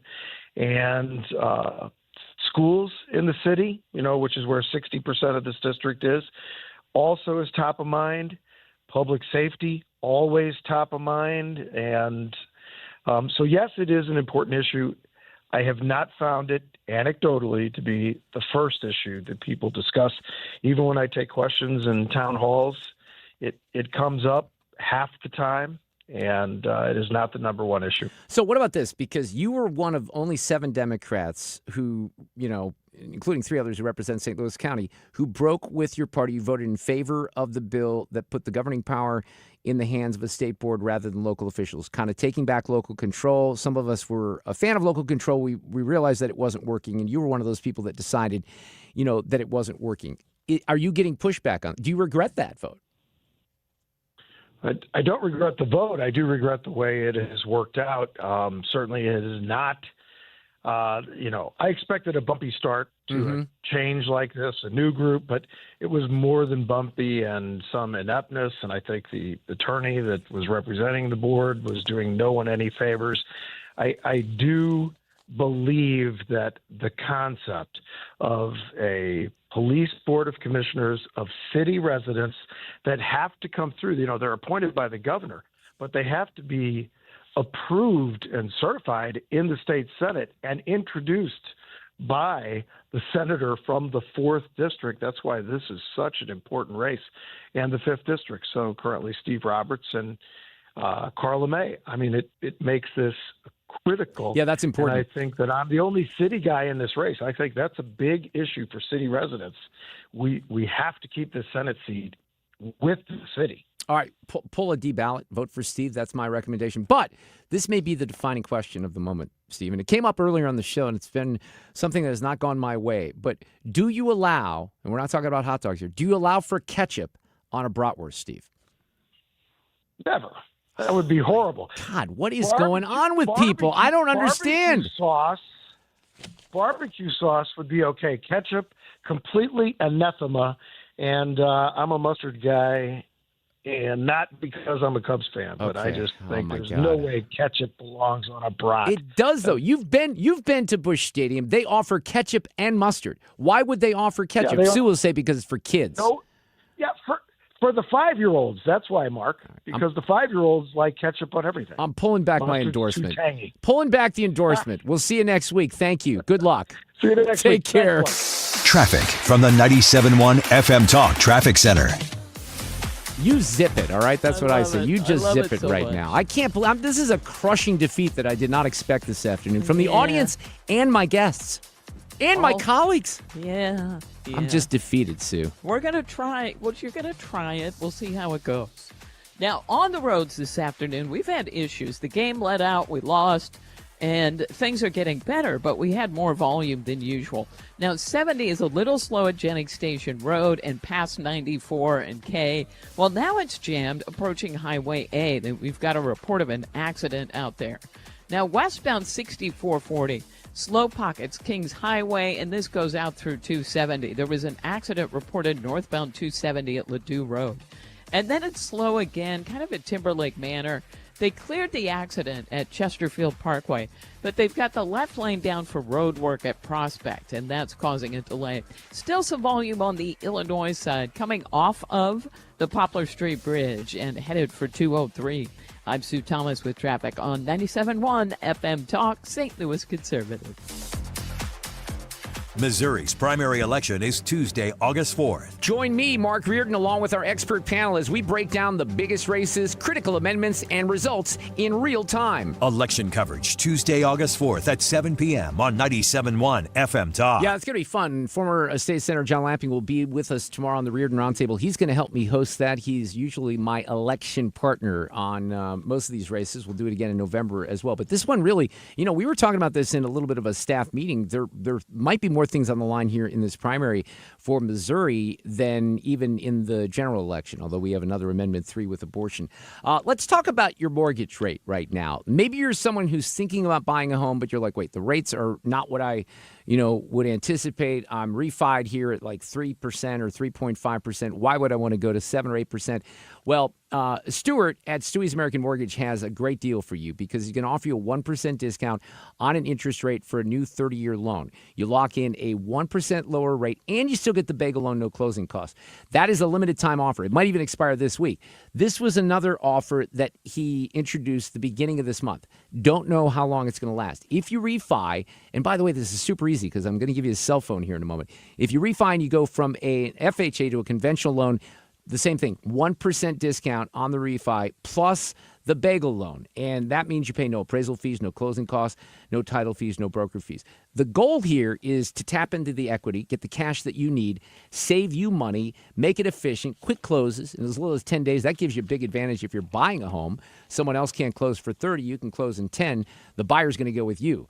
So keep that in mind. Google the bagel loan or call or text Stewie, 314-324-4440, NMLS number 226715. Travis Wilson here, State Representative from District 106 in St. Charles, Missouri's first state capital. I wanted to remind everyone that we have a crucial primary election coming up on Tuesday, August 4th. No excuse, in-person voting has already begun, and I'd appreciate your vote to continue my service for the great people of St. Charles. For more information on early voting or to learn more about me and the important issues facing Missouri, visit me on Facebook at Wilson for St. Charles. Thank you, and may God continue to bless the state of Missouri. Paid for by Wilson for St. Charles. Merle Schneider, Treasurer. Well, I'm sure you're aware, I guess you can all imagine, that not only are we busy, but other reputable companies are also just as busy, if not busier, and it's only going to get worse. So if I know this is tough, but if your system has not been keeping up with your house for just not this year, but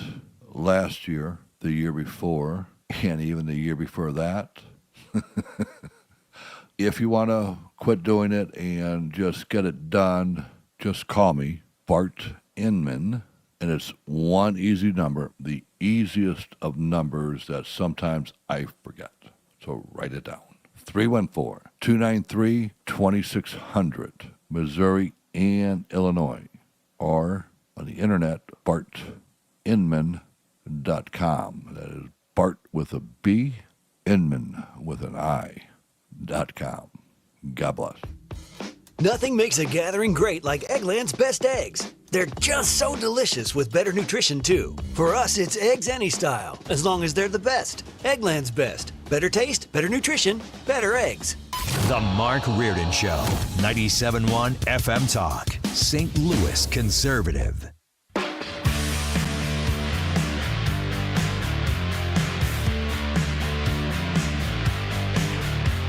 Well, we have a big roundtable. It's the pre-primary day roundtable tomorrow with two of our A-list panelists, former state senator John Lamping and former state senator Jeff Smith will be here to analyze all the races, talk a little bit about what's happened in Washington with Dr. Fauci, the war in Iran, in Ukraine. We'll cover all the topics tomorrow afternoon. In the 4 o'clock hour, of course, a Friday edition of Sue's News.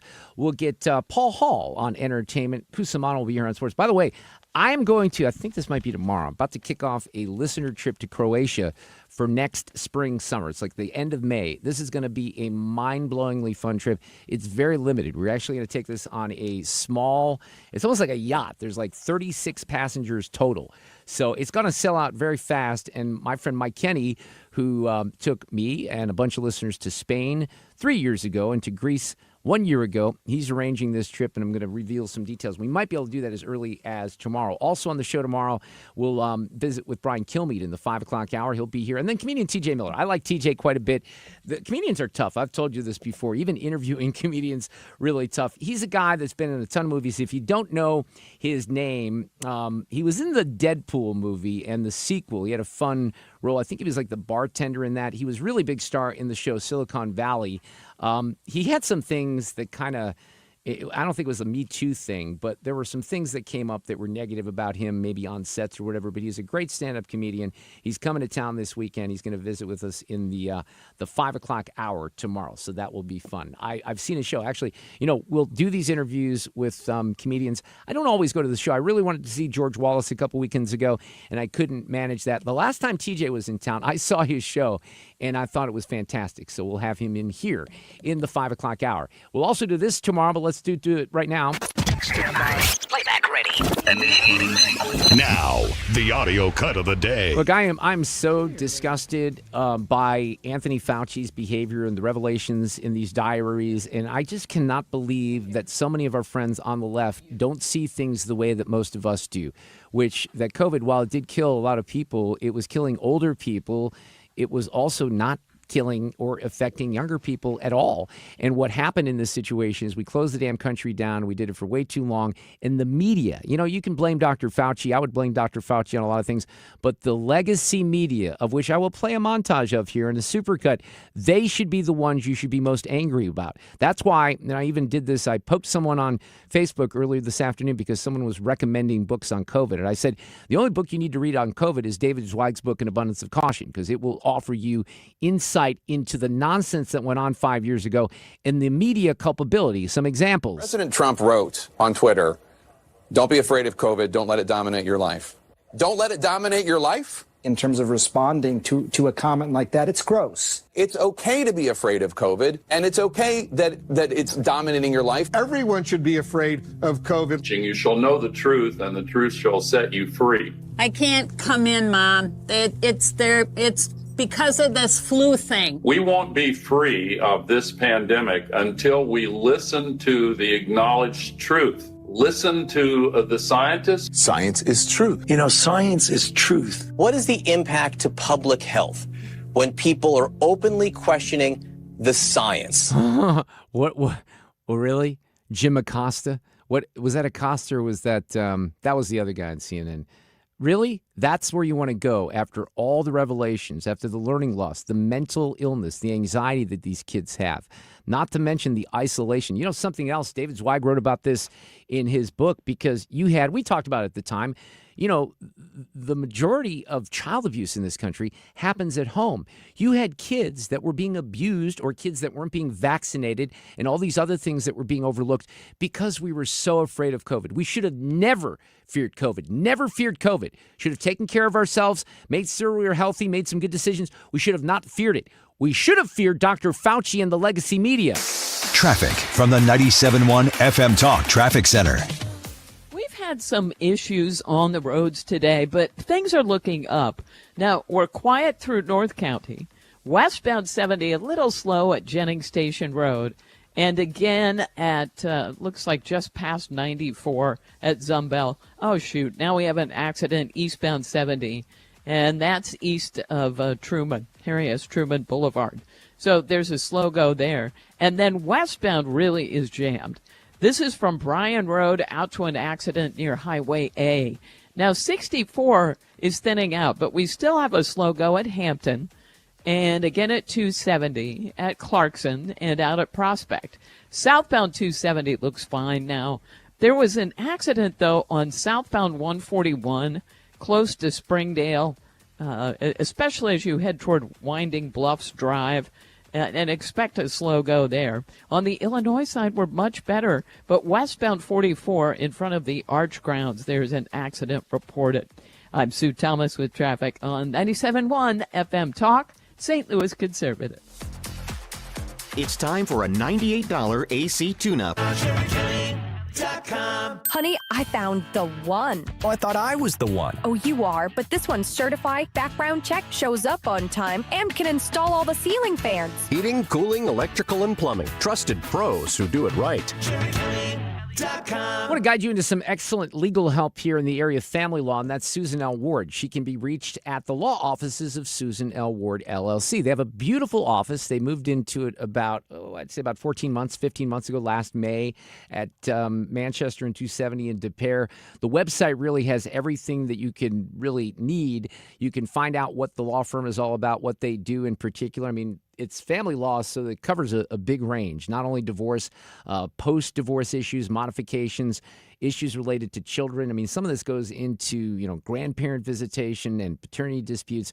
There's a lot of complications. Most divorce cases don't go to trial, but obviously that's something that's a possibility as well. Domestic violence is something they also handle at Susan's firm. So a great, great staff of qualified people with a ton of experience. You cannot underestimate that. And really, really friendly, solid advice. I mean, when you meet Susan or just hear her on the radio or talk to her, you're going to feel confident that that's someone you want representing you, because it's going to give you a better chance to get on with your life. 314-783-9400, STLFamilyLaw.com. The focus on family law and the emphasis on you. And do us a huge favor. Tell them that we sent you over from 97.1 FM Talk. We'll talk to you tomorrow at 3 with the Reardon Roundtable. You know Zero Res, the zero residue carpet cleaner that leaves your carpets truly clean with no dirt-attracting soaps or harsh chemicals. Don't risk it with the other guys. And skip the DIY disasters that leave your carpet soaked for days. This month, get 3 rooms of carpet zero resified, starting at just $129. Call 314-474-2020 or visit ZeroResSTL.com and ask for the 97.1 special. Do you have any evergreens in your yard? It might be time for a health checkup. Mark Cox here for Hanson's Tree Service. My friend Chad Hanson tells me he's been seeing a lot of evergreens dying due to environmental issues from the last couple of years. A winter drought 2 years ago, combined by a very wet spring,